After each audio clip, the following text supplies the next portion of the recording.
প্রিয় দর্শক, দেশ ও দশের কথার ৪৫তম পর্বে আপনাদের স্বাগত জানাই। আপনাদের সাথে রয়েছি আমি আসাদ নূর। আজকে এই পুরো শোতে বিশ্লেষণ করবেন অ্যাক্টিভিস্ট, রাজনৈতিক বিশ্লেষক শেখ ফরিদ। শেখ ফরিদ ভাই, আপনাকে স্বাগত জানাই। ধন্যবাদ আমাদেরকে সময় দেওয়ার জন্য। ধন্যবাদ আপনাকে, সেই সাথে আপনার দর্শকদের অনেক অনেক শুভেচ্ছা। অনেক ধন্যবাদ শেখ ফরিদ ভাই।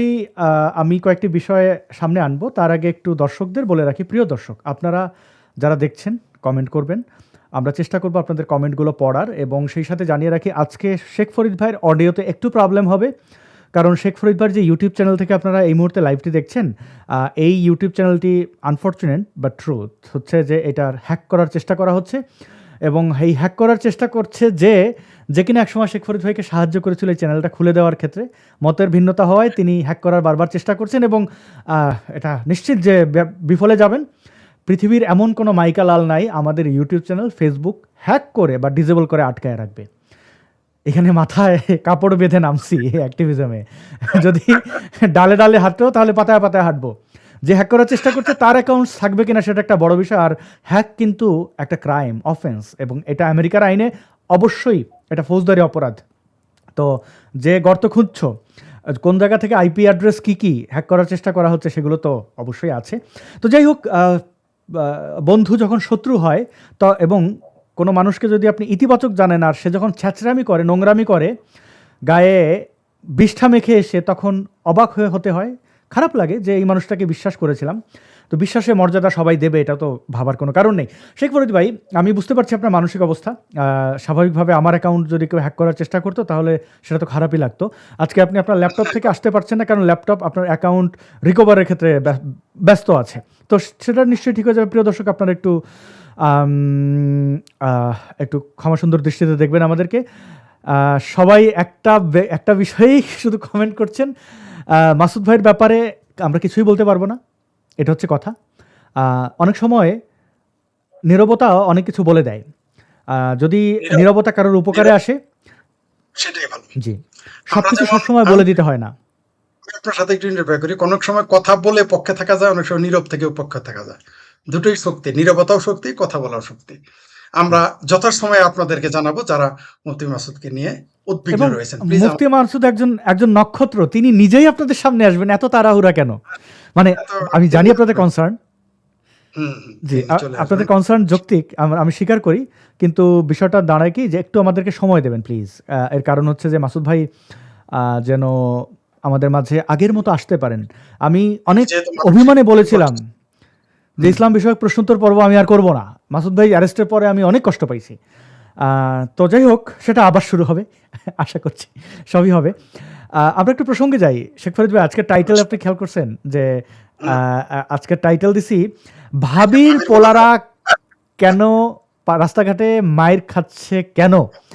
তো আমরা একটা ভাবির পোলাদের দেখি। প্রিয় দর্শক, ভাবির পোলারা মায়ের খাচ্ছে কি বলেন? কথা আমার ইজ্জতটা শেষ করে। কয়দিন আগে আমার ভাবির পোলারে মেয়ে মানুষ জুতাতে পিটাইলো, আবার কোথায় কি হলো?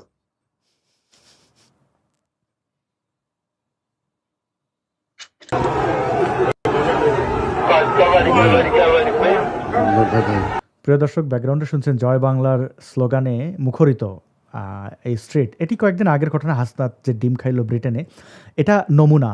এইটা এদের ভবিষ্যতের এক প্রকার আমলনামা বলতে পারেন। দেখুন,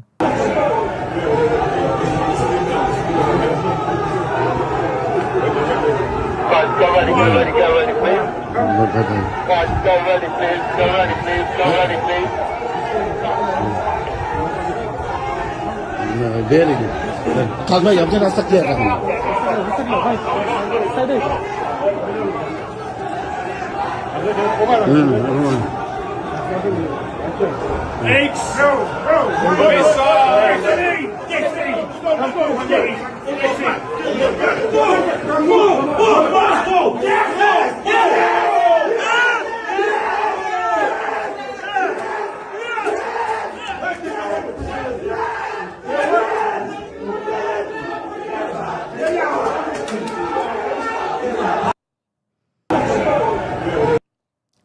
শেখ ফরিদ ভাই, আপনি দেখলেন এদের ধোলাই খাওয়ার অবস্থা।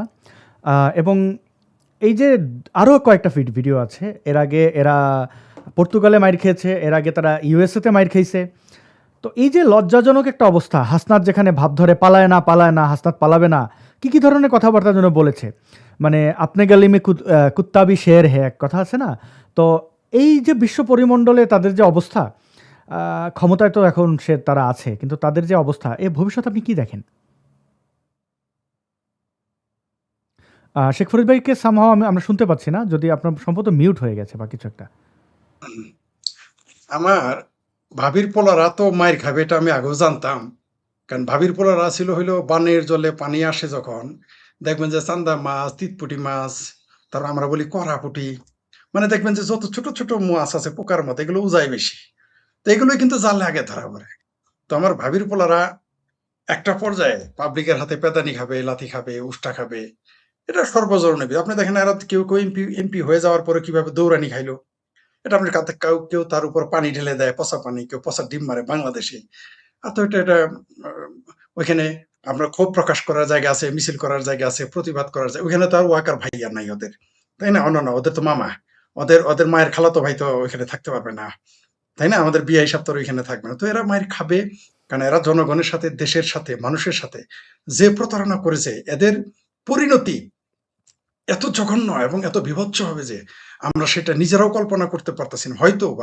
হয়তোবা এই সমস্ত ভাবির পোলাদের করুণ পরিণতির জন্য, মানে তাদের জন্য আফসোস করেও একদিন আমাদের ভিডিও বানাতে হবে বলে আমি মনে করি। এদের জন্য এত করুণ পরিণতি অপেক্ষা করতেছে, কারণ এরা নিস্তার পাবে না। এরা যেভাবে মানুষের সাথে যেভাবে থানা জ্বালিয়ে দিয়েছে, মানুষকে হত্যা করেছে, ধর্ষণ করেছে, যা আপনার মানুষের উপর অত্যাচার করেছে, এগুলো মানুষ ভুলবে না। জেলের বাইরে, জেলের ভিতরে যেভাবে মব করেছে, ভায়োলেন্স করেছে, পুলিশের সাথেও সেখানে প্রেগনেন্ট মহিলাকে পিটিয়ে মেরে আগুনে ঝুলিয়ে দিয়েছে, এগুলো আমরা দেখেছি, থানা জ্বালিয়ে দিয়েছে। তো এগুলোর পরিণতি তো খারাপ হবেই। এদের এদের দেখেন না আপনি, ওই যে আমার ভাবির পোলারা তো নাকি অক্সফোর্ডে গেছে না ফক্সফোর্ডে গিয়েছে, সেখানে তাদের দাওয়াত দিয়েছে, তাদের নাকি মেন্দা ভাত খাওয়াবে, মিল্লি খাওয়াবে, বিরিয়ানি খাওয়াবে। শুনলাম, এই তো এদের দাপড়াইতেছে কেন? এদের ঘটনা কি? আমাদের ভাবির পোলারা আপনারা দেশেও জুতাতে পিটান, বিদেশেও যদি বেজ্জতি করেন। আমার ভাবির পোলারা অক্সফোর্ডের তারা প্রফেসর হয়ে গেছে, অক্সফোর্ডের তারা বাবারে বাবা ডিন হয়ে গেছে, আপনারা তাদের দৌড়াচ্ছেন কেন? আহা! আমার ভাবির পোলাদের এভাবে আর বেজ্জতি করেন না, আমার বুক, আমার আত্মা ফেটে যাচ্ছে। ভাবির পোলাদের যখন বললেনই, তাহলে বলেন, এই অক্সফোর্ডের শিক্ষার্থীরা, এই খালাম্মা, ফুফু আম্মা, এরা অক্সফোর্ডে পড়ে, মানে এদেরকে ইনভাইট করেছে কারা? আপনি তো বিষয়টা জানেন, আমাদেরকে একটু আলোকিত করেন, একটু শুনতে চাই শেখ ফরিদ ভাই। আমরা আর মামুরা। আপনি জানেন না যে জামাতিরা যদি কিন্ডারগার্টেন স্কুলে পড়ায় তাহলে সে অধ্যক্ষ হয়ে যায়। এদের দেখেন না ৭১ সালে বাপ মারা গেলে আর ৮১ সালে জন্ম নেয়। তো এইখানে অক্সফোর্ড থেকে আমি হাসতেছি, অক্সফোর্ডের এরা কি? এরা তো প্রফেসর হওয়ার কথা, কিন্তু দেখি যে প্রফেসর হওয়ার কথা, দেখি এরা ছাত্র হয়ে বসে আছে। চেহারা দেখেই তো বোঝা যায় এরা বাংলাদেশ থেকে শিবির কোচিং সেন্টার থেকে হায়ার করে নিয়ে গেছে। দেখেই তো বোঝা যাইতেছে এরা কারা।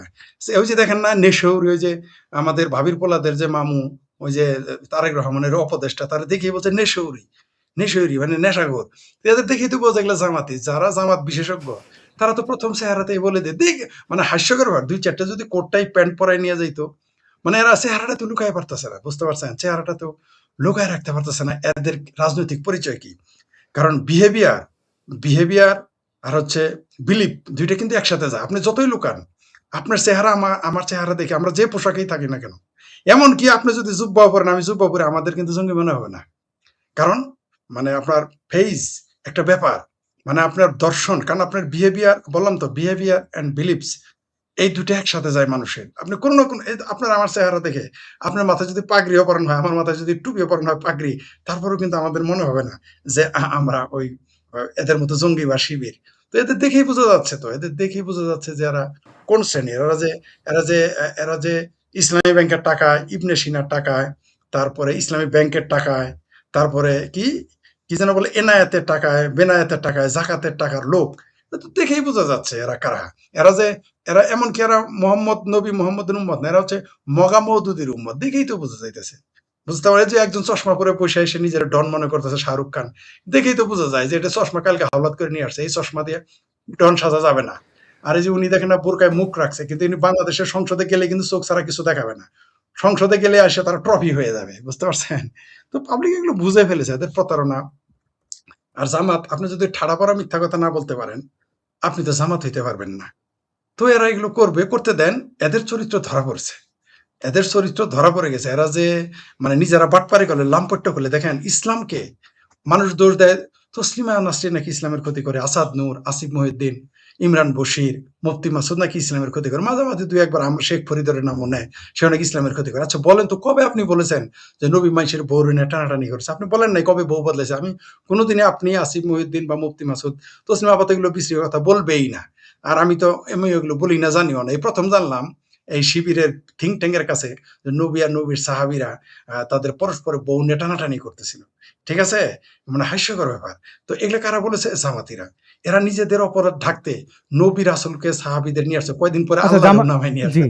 জি, জামাত ইসলাম নিয়ে যখন কথাই উঠছে, এটা দেখতে পাচ্ছেন, এটা হচ্ছে সোলাইমান অ্যানালাইসিস, সে জি অ্যানালিটিক জি, না সম্ভবত। তো জামাত নেতা সে বলছে যে একটা সময় সাহাবায়ে কেরামরা প্রেম করতো, নবীরাও প্রেম করতো, অন্যের স্ত্রী দেখলে ভাল লাগতো, পরে বলতো দিয়ে দাও। মানে ব্যাপারটা এরকম না শেখ ফরিদ ভাই? এই যে বন্ধুর বউ, মাঝখান দিয়ে হ্যাঁ, অন্য কিছু মনে করে না। Right right. এইবার তো ভাই আচ্ছা আপনাকে একটা জি, এখন তো একটা সন্দেহ আছে, প্রশ্নটা করেন। জি। আপনাকে একটা প্রশ্ন, আমারই না প্রশ্ন করতে ইচ্ছা করতেছে। আচ্ছা উনি তো বলেছিলেন যে এটা নাকি তার বউ। যদিও প্রথমে দাবি করেছিল যে ছাত্রলীগ যুবলীগ নাকি অন্য একটা মেয়ে আইনে তার ঘরে রিসিপ্টে তুলে দিয়ে তাকে ফাঁসাইছে। পরে বলল ঝর্ণা তার বউ। আচ্ছা উনি যে ইলেকশন করলেন সেইখানে হলফনামায় কি এই বইয়ের কথা লেখা আছে? অথবা তারপরে কি ওই যে 2024 পরে ঝর্ণাকে কি আমরা তার পাশে দেখেছি? আপনি একটু এই হলফনামায় উত্তরটা যখন প্লিজ বলবেন দেন। তাহলে আমি হলফনামায় যাই। পিতা মুক্তিযুদ্ধে শহীদ, অথচ জামায়াতের এমপি জন্মেছেন 1981 সালে, এটা কোথায় বলেছেন? এটা হচ্ছে তার হলফনামায় বলেছেন। এখন আমরা একটু দেখি তাহলে ওর জন্ম কি 501-এ হইছে এইভাবে? মানে বাবা মরে গেছে 1971-এ, তো সংসদে দাঁড়ায় কি বলছে একটু শুনি। দাঁড়ান, জামাত ইসলাম যে কত বড় মুনাফিক, কত বড় মিথ্যুকের দল, এটা আমি দেখি। চলেন। আমার বাবা, আমার দাদা যুদ্ধে শহীদ। আমার আব্বারা সাব্বাস সাব্বাস। 7 ভাই, 4 জন মুক্তিযোদ্ধা। আমার দাদারা 19 জন, 11 জন মুক্তিযোদ্ধা। আমার সুবহানাল্লাহ পরিবারে সুবহানাল্লাহ সুবহানাল্লাহ 47 জন মুক্তিযোদ্ধা। আমার মা মুক্তিযুদ্ধের অন্যতম সংগঠক। সুবহানাল্লাহ আমার সুবহানাল্লাহ বাবা, সুবহানাল্লাহ। আমার দাদা আবার শোনেন। যুদ্ধে শহীদ। আমার বাবা, আমার দাদা যুদ্ধে শহীদ। আচ্ছা, পরে জানা গেল তার বাবা এখনো বেঁচে আছে। কথা হচ্ছে ওর বাবা ওর দাদা যুদ্ধে শহীদ, 41 জন যুদ্ধে শহীদ হয়েছে। এটা কি রাজাকারই করতে শহীদ হয়েছে? 47 জন দাবি করছে। 47 মানে জন কি কি সুন্দর রাজাকার মিল ছিল? কি সুন্দর মিল দেখছেন? ওই যে আসলে তো কিছুই নাই, একজনও শহীদ হয়নি। শুনেন, ওই 47 হইতেও পারে 1947 চেতনা। রাজাকারি করতে যায় মুক্তিযোদ্ধাদের হাতে শহীদ হইতেও পারে। হ্যাঁ, 47 জন যদি বলতো এটা আমি মেনে নিতাম। আর দেখছেন সংখ্যাটা মিলাইছে কিভাবে, 47 জন। মানে 47-এর চেতনা ভুলে যেতে দেবে না। এটাই হলো জামাতের মগা মওদুদি মুসলমানদের বাহানা। আমি ভাই মুসলমানদের বলি নাই, আমি বলছি জামাতি মগা মওদুদির উম্মত যারা তাদের বলেছি। জি। এখন আবার বলতেছে না, স্লিপ অফ টাং হয়ে গেছে। আচ্ছা, স্লিপ অফ টাং কেউ বাবারে মাইরে ফেলে? এই পৃথিবীতে এমন সন্তান আছে? এই জীবনে না না না, এরা তো বলতেই পারে। এরা কবে না জানি বলবে যে জিব্রাইল আসছিল, ওটা স্লিপ অফ টাং, নতুন কোরআন নাজিল হয়েছে, মওদুদি জামাতে ইসলামের কোরআন। এটা বলে ফেলতে পারে তারা। এদের পক্ষে সবই সম্ভব। আমি বলছি না আপনাদের, মুসলমানদের কোরআন মানে ইসলামের কোরআনের 114টি সূরা, আর জামাত ইসলামের কোরআনের সূরা 117টি। আপনারা জানেন না? 3টা সূরার নাম হলো সূরায়ে মগি, সূরায়ে বগি, সূরায়ে ঠগি। এগুলো নাজিল হয়েছে তাদের উপরে। এই জন্য দেখেন না, এগুলো বলতে পারে। তাদের পক্ষে সবই সময়। এরা কখনো মায়ের ভাতার বদলায়, এরা মায়ের ল্যাঙ্গও বদলায়। মানে এরা কি যে বদলায় আর কি যে বদলায় না। আর আমি সরি এই শব্দের উচ্চারণ করতে। মায়ের ভাতার খারাপ শব্দ না। মায়ের ভাতার হলো মায়ের স্বামী। মায়ের ল্যাংটা একটু খারাপ। কিন্তু কেন বলবো না? 71 সালে বাপ মরল, 81 সালে জন্ম নিল। সুবহানাল্লাহ, মারহাবা। মানে এগুলো ফেল। মানে পৃথিবীর ইতিহাসে এরকম ঘটনা বোধহয় কেবল জামাতিদের ঘরেই সম্ভব। আর ঠাড়া পড়া একটা জিনিস দেখেছেন আপনি? মানে জামাত হওয়ার প্রথম যোগ্যতা হলো আপনাকে ঠাড়া পড়া মিথ্যা কথা কনফিডেন্টলি বলতে হবে, এবং সেটা বলার পর সেটা ছাপাই গাইতে তার সাথে ডাবল মিথ্যা কথা বলতে হবে, এবং সেটা কনফিডেন্টলি বলতে হবে। তাহলে কেবল আপনি জামাতে। তো বোঝা গেল যে আমরা কোনোদিনই জামাত হইতে পারবো না। কেন? এরকম কনফিডেন্টলি মিথ্যা বলতে পারবো না ভাই। এটা আমরা বেঁচে গেছি। ঠিক আছে, এটা আমরা বেঁচে গেছি। ভালো রাজনীতিবিদরা মিথ্যা বলে, কিন্তু এইরকম মিথ্যা কথা, এত সুন্দর করে মিথ্যা কথা, এত মানে এত পালিশ করে মিথ্যা কথা, শয়তানও, মানে যে ইসলামের পরিভাষায় যদি বলি, শয়তানও এত বড় মিথ্যা কথা বলতে পারবে বলে আমার সন্দেহ আছে যথেষ্ট। যেটা কেবল মগা মওদুদির উম্মত জামাতেরা, মওদুদিরা বলতে পারে। ভাই তাহলে বাংলাদেশে যারা মুসলমান রয়েছেন তারা এদেরকে ইসলামিক ব্যানারে কেন গ্রহণ করে? তাদের তাদের উদ্দেশ্যে আপনি কি বলবেন? এত প্রমাণ থাকার এটা পরেও এদেরকে বিশ্বাস কেন করে? এটা বললে কি দশা হয় জানেন? তাহলে আমাদের জামালপুরে একটা প্রবাদ আছে একটু নেকেট।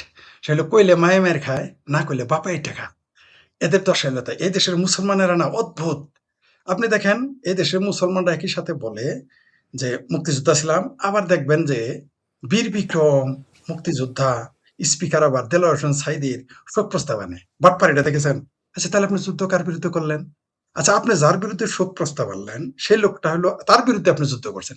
তার বিরুদ্ধে শোক প্রস্তাব কিভাবে আনবেন? কিন্তু জামাতেরা কিন্তু ভুল করে না। জামাতেরা কিন্তু মুক্তিযোদ্ধাদের এক বিন্দু ছাড় দিতে রাজি না। সেটা আওয়ামী লীগ হোক, বিএনপি হোক, সেটা যাই হোক। আপনি দেখেন কমরেড মঈনুদ্দিন খান বাদল তার কবরে কিন্তু আগুন দিয়েছে। মুক্তিযোদ্ধার হুম। গলায় জুতার মালা দিয়েছে। তারা কিন্তু শত্রু চিনতে ভুল করে না। তারা মনে রেখেছে। কিন্তু আমাদের মুসলমানেরা হইলো এগুলো আসলে মানে কি বলবো খাচ্চর মুসলমান। তা না হইলে পৃথিবী কোন মুসলিম দেশ সরি কোন মুসলিম দেশ আমাদের মুক্তিযুদ্ধে সহযোগিতা করে নাই। কিন্তু দেখেন ইরানের খোমেনির জন্য সবাই বুক ফাটায়। যদি মার্কিন সাম্রাজ্যবাদের বিরোধিতা করে সেটা আলাদা বিষয়। কিন্তু আপনি যদি মুসলমান হিসেবে ইরানের পক্ষ নেন তাহলে আমার দুইখান কথা আছে। তাহলে আপনি বেলুচ মুসলমানের পক্ষ নিতে হবে। আবার দেখেন পাকিস্তানিরা মুসলমান বলে কিন্তু আমাদের ক্ষমা করে নাই। আমাদের এখানে ৩০ লক্ষ মানুষ মেরেছে, অগণিত নারী ধর্ষণ করেছে। তারা কিন্তু ছাড় দেয় নাই। তারা কিন্তু ভুল করে না। আমরা কিন্তু ছাড় দিই। তো এই দেশের মুসলমানেরা না দিন শেষে ভুলে যায়। ৭১-এর রাজাকাররা কিন্তু ভুলে নাই। তারা কিন্তু আওয়ামী লীগকে আজকে আমি দুঃখিত যে দেখলাম যে আজকে কেউ একজন পোস্ট দিয়েছেন যে বাংলাদেশের আসাদকে এত গালাগালি করে কিন্তু আসাদ নূর যেভাবে আওয়ামী লীগের পক্ষে বলে আওয়ামী লীগের যারা অনেক ক্ষমতাবান তারা কেন এইভাবে বলে না। এটা কিন্তু তিনি দুঃখ করে বলেছেন এবং মজার বিষয় ওই লোকও কিন্তু যে আপনার পক্ষে তা না, এমনকি তিনি যে আওয়ামী লীগের পক্ষে তাও না। মানে তিনি কথাটা তুলে ধরেছেন। আমি ওইটা বলতে চাই, আপনি এই জন্যই ডক্টর হুমায়ুন আজাদ স্যার বলেছেন যে রাজাকার আল বদর আজীবন রাজাকার আল বদর, কিন্তু মুক্তিযোদ্ধা আজীবন মুক্তিযোদ্ধা না। তাই জামাতিদের এই জামাতি মুসলমানদের এখনো মানুষ সহ্য করে। আপনি দেখেন তো কোন দেখেন জামাতের এক বিএনপির এক নেতা ওইটাও মৌলবাদী, ওই যে আসমান কাপানির বাপ এমপি, সে বলেছে যে আমার ডাইনে বায়ে কে আছে। অবশ্যই তারটাও দৃষ্টিকোণ, আমরা বলছি না যে তার বক্তব্য সঠিক। বলছে যে আমার ডাইনে বায়ে কে আছে আমি তো চিনতে পারি না, আমাদেরটা চিনি আপনারা মুখের মধ্যে কি পড়েছেন আমরা জানি না। তার জন্য ইসলাম বোরকা অবমাননার জন্য মিছিল করতেছে জামাত। কিন্তু জামাতেরা যখন বলে যে তাদের কথায় সূর্য থেমে যায়, তাদের মাতা উম্মুল মোমিনিন ৩ বার তালাক খাওয়ার ইনটেক ছিল না। নবী ছিল কাউবয়। তারপর সর্বশেষে যে ডেলিভারি দিল যে নবী এবং সাহাবীরা একজনের বউ আরেকজনের বউ নিয়ে টানাটানি করতো এবং বলতো তোর বউ আমারে দিয়ে দে পছন্দ হইলে বলতো। আচ্ছা আপনি মুখ ঢাকা থাকতো তারা চিনলই না তাহলে চাইলো কেমনে? জালমি কুছ তো কালা হয়। মানে নবী রাসূলদের তারা যেভাবে বেইজ্জতি করলো, এরা কিন্তু এখন দেখেন তার প্রতিবাদে টু শব্দটি করলো না। আপনার মনে থাকার কথা যে একটি মাদ্রাসা একবার প্রায় ১৫-২০টা কোরআন শরীফের উপরে মাদ্রাসা ছাত্ররা পায়খানা করে হিন্দুদের ফাঁসিয়ে দিতে চেয়েছিল। আপনারা কি জানেন সেটা কিন্তু প্রতিবাদ হয় নাই যখন ধরা পড়ে গেছে। কিন্তু দেখেন একটা হ্যাঁ। ছোট্ট একটা পোস্ট দিলে তারা মেরে ফেলতে আসে। আপনি কিন্তু কোনোদিনই কোরআন শরীফে পায়খানা করেন নাই, করবেনও না। ঠিক আছে? আমরা তো এটা চিন্তাই করি না। কিন্তু দেখেন তারা প্রতিবাদ এরা হলো ধর্ম না। এদের আসলে ইসলাম প্রেমটা হচ্ছে এদের সিলেক্টিভ। অর্থাৎ তারা যদি কিছু করে সেটা সমস্যা নাই। আপনি দেখেন না ভারতের যে বিজেপি নেত্রী নূপুর শর্মা কি বলেছিল? নূপুর শর্মা যা বলে তার চাইতে নেকেট ভাষায় মৌলবীরা ওয়াজের কথাই বলে। একটু কিন্তু দেখাই দেখেন নেই ভাই। অনেকে বলবে যে আমরা মিথ্যা কথা বলছি। দাউদকান্দিতে, কুমিল্লার দাউদকান্দিতে আসলে এটা কোরআনের ভেতরে মানে আমি জানি না এত মল সে পাইলো কোথায়। এবং এটা কিন্তু দেখেন দেখাই এরকম করলে হয়ে যায় মানসিক রোগী। ইকবাল হয়ে যায় মানসিক রোগী। কুমিল্লায় ঢুকে কোরআন ৫ বছরের পুরনো। মানে রিউমার স্ক্যানার এটাকে আবার স্ক্যান করছে। স্ক্যান করে জানাইছে এটা ৫ বছরের পুরনো ঘটনা। হ্যাঁ, ঘটনা ঘটছে। কিন্তু ৫ বছরের পুরনো। এই দেখুন কুমিল্লায় মসজিদে পবিত্র কোরআন ছিঁড়ে ফেলার ঘটনায় গ্রেপ্তার এক মানসিক বিপর্যয়। এরকম এই যে ঘটনাগুলা মানে সে কোরআনের উপরে রীতিমতো পায়খানা করছে এবং এই জিনিস নিয়ে কিন্তু কোনো চেতভেদ নাই। আপনি এটা অনলাইনে খুঁজলে পাবেন না। আমি অনেক কষ্টে এটা পাইছি। দেখেন একটা পোস্ট ফেসবুকের। কিন্তু ধন্যবাদ। আমি খুব খুঁজছি এটা পাইনি। আরেকটা পাবেন না। আচ্ছা এটা শেষ করেন এই- পরে এই- বলি আরেকটা জিনিস। এই- জি এই সেই ব্যক্তি দেখেন, এই সেই ব্যক্তি যে মুসলমান একজন। আমরা একটু পড়ি। জান। এই যে কোরআনের পাচ্ছি দেখতেও কুমিল্লা কোরআন শরীফে পায়খানা বিছিয়েছে দুর্বৃত্তরা, এটা দুর্বৃত্ত হয়ে যায়। আচ্ছা মক্তব্যে ওকে পরে মানে ধরা পড়ছে জি। বলে নইলে কিন্তু হিন্দুদের এলাকা ছাড়া করতো। এলাকার হিন্দুদের। এই যে উদাহরণগুলো এগুলো তো আসলে ভালো না। জি আমি দুঃখিত আপনার ইন্টারাপ্ট করার জন্য। আপনিও করেন জি। তখন আরেকটা চেতনা কথা থাকে না। হ্যাঁ, তো আরেকটা বলি। এই যে আওয়ামী লীগের কথা বললেন বা যারা অন্যান্য মুসলমান বিএনপির কিছু বলেন না কেন? আরেকটা উদাহরণ আপনাকে দেই। এখন আওয়ামী লীগ ক্ষমতায়। রংপুরে, এটা দেখবেন নেটে খুব কষ্ট করে খুঁজে বের করতে হবে আপনাকে। রংপুরে সেইখানে আওয়ামী লীগের লোকজনদেরকে মসজিদে নিয়ে তবা পড়িয়েছে। এটা আপনার চ্যানেলও বলেছে, অন্যান্য জায়গায় বারবার বলেছে। এটা নিয়ে টু শব্দটি করে না কেউ। আওয়ামী লীগের লোকদের নিয়ে তবা পড়িয়েছে, বলেছে বল আওয়ামী লীগ হচ্ছে হিন্দুর দল, আওয়ামী লীগ হচ্ছে ইহুদির দল, আওয়ামী লীগ কাফেরের দল। তবা পড়াইছে যে সে আর আওয়ামী লীগ করবে না। আপনি জানেন এটা নিউজ হওয়ার পরে সেই নিউজটা ব্ল্যাকআউট নিউজ নাই। দ্বিতীয়ত হাইকোর্ট এটাকে রংপুরের ডিসিকে রুল জারি করেছিল যে তুমি এটার তদন্ত করো এবং রিপোর্ট দাও। আজ পর্যন্ত রিপোর্ট পাইছেন? নিউজটা আপনি খুঁজে পাবেন না। আরেকটা নিউজ দেই, দেখেন অদ্ভুত ব্যাপার। এই যে ধর্ম নিরপেক্ষতা নিয়ে মৌলবীরা এত চিকরাচিকরি করে না, গালাগালি করে ধর্ম নিরপেক্ষতা হারাম হারাম, বিএনপি, জাতীয় পার্টি, জামাত, চরমনাই পীর, এমনকি আওয়ামী লীগের অনেক লোক কিন্তু ধর্ম নিরপেক্ষতা মানে না। মজা তথ্য হইল যে 2019-এর নির্বাচনে, না সরি, কত আসলো সর্বশেষ নির্বাচনটা কবে হলো? সম্ভবত 2019 বা তারপরটা, আমার এই মুহূর্তে খেয়াল নেই। ওই নির্বাচনে হ্যাঁ 2019-এরই হবে। ওই নির্বাচনে মানে ভারতের লোকসভা নির্বাচন, ওইখানে বলল এই যে আরশাদ মাদানি, আপনি কি জানেন সেই স্পেশাল নামাজ পড়েছে ভারতে যাতে আল্লাহ যাতে ধর্ম নিরপেক্ষতা প্রতিষ্ঠিত করে। কি বুঝলেন এখন? আপনি যদি বলেন, আমি যদি বলি ধর্ম নিরপেক্ষতার কথা, বিএনপি, জামাত, হেফাজত চামরানাই পীর, জাতীয় পার্টি মানবে না, এমনকি আওয়ামী লীগের 30% মানুষ মানে না। কিন্তু মাদানি কিন্তু সেটার জন্য আবার কোন মাদ্রাসা? দেওবন্দ মাদ্রাসা। এরা আবার বলতে পারবে না এরা মাজার পূজারি।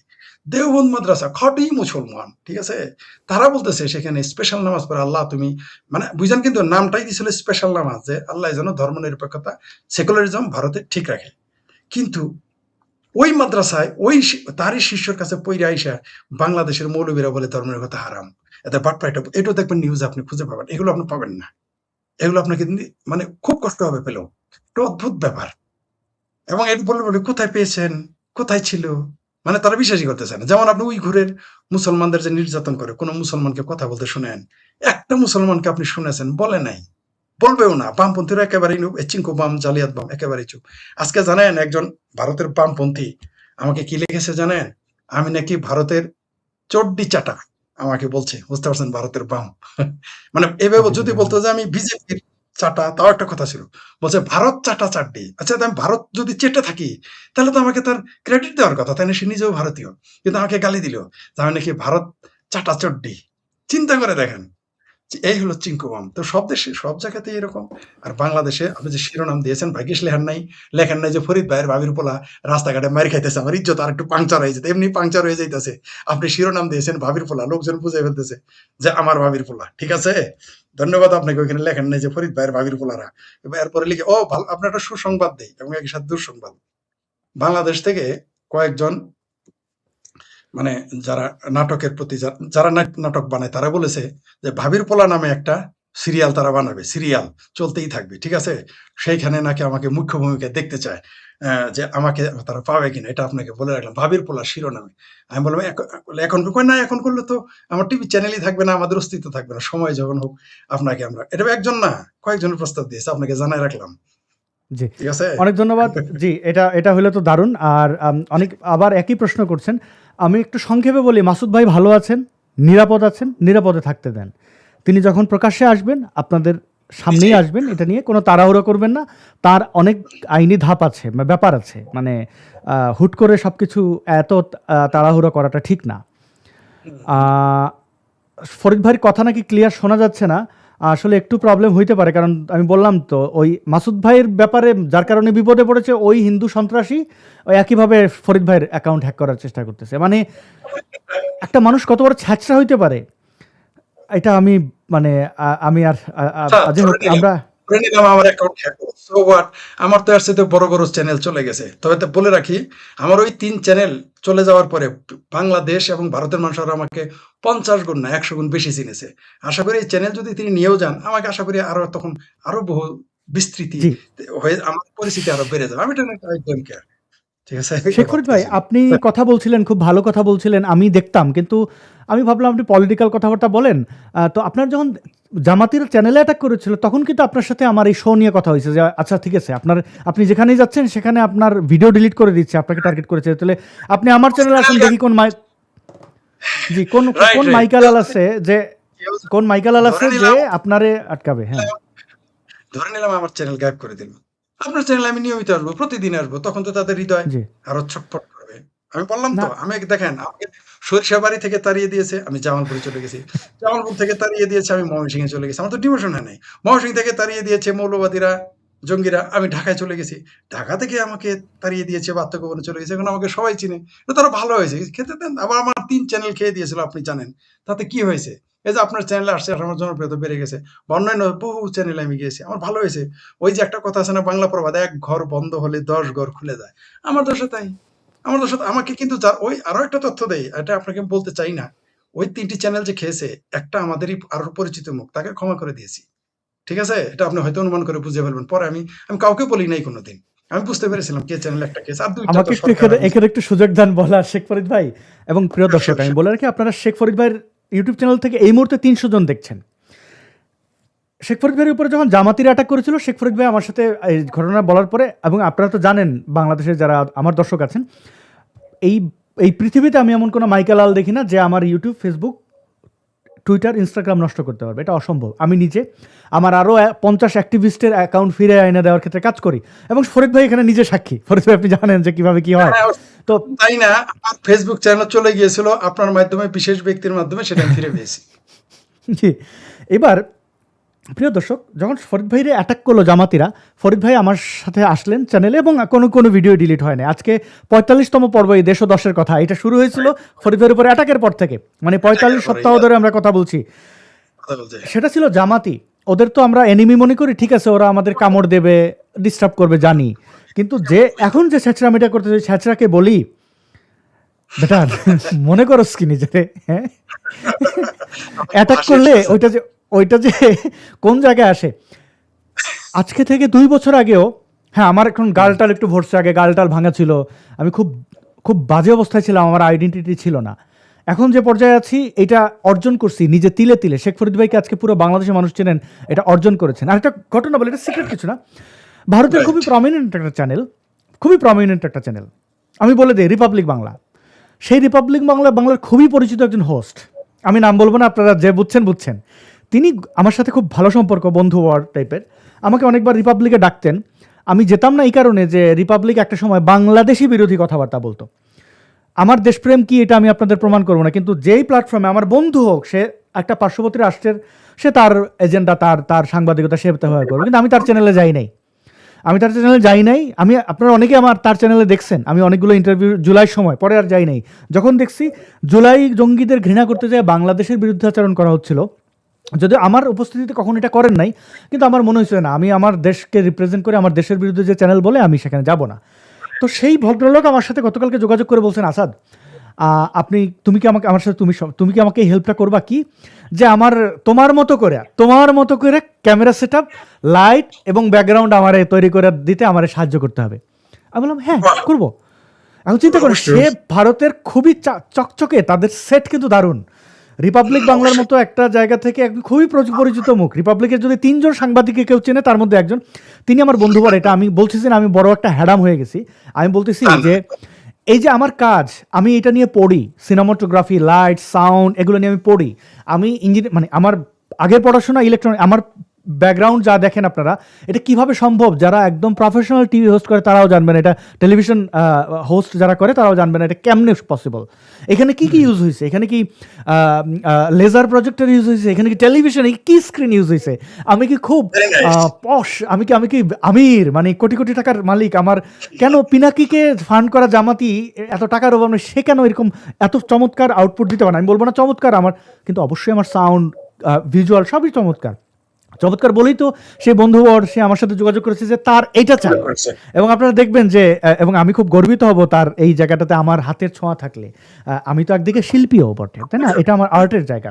তো সে ক্ষেত্রে কেউ কাউকে থামাইতে পারে না, আমি বিশ্বাস করি না। শুনেন, যে মানুষ ডেসপারেট, যার লক্ষ্য নির্ধারিত যে সে কোথায় যাবে, সে তো ধারে কাছে কারোর সাথে, আমি তো মানে আমাকে যারা চুলকায়, আমি ছোটবেলা থেকে আমি যারা চুলকায় তাদের পাশে যাই না, কারণ আমার জীবনের লক্ষ্য আছে। দেরি হতে পারে, কিন্তু আমরা তো সেই লক্ষ্য পৌঁছবই। এই যে দেখেন, আমাকে যে চ্যানেলে যেতাম, সেই চ্যানেলে এমনকি দেখেন সাইফুল বাতেন টিটুর চ্যানেল আমার কারণে চলে গেছে, আমাকে যেদিন নিল।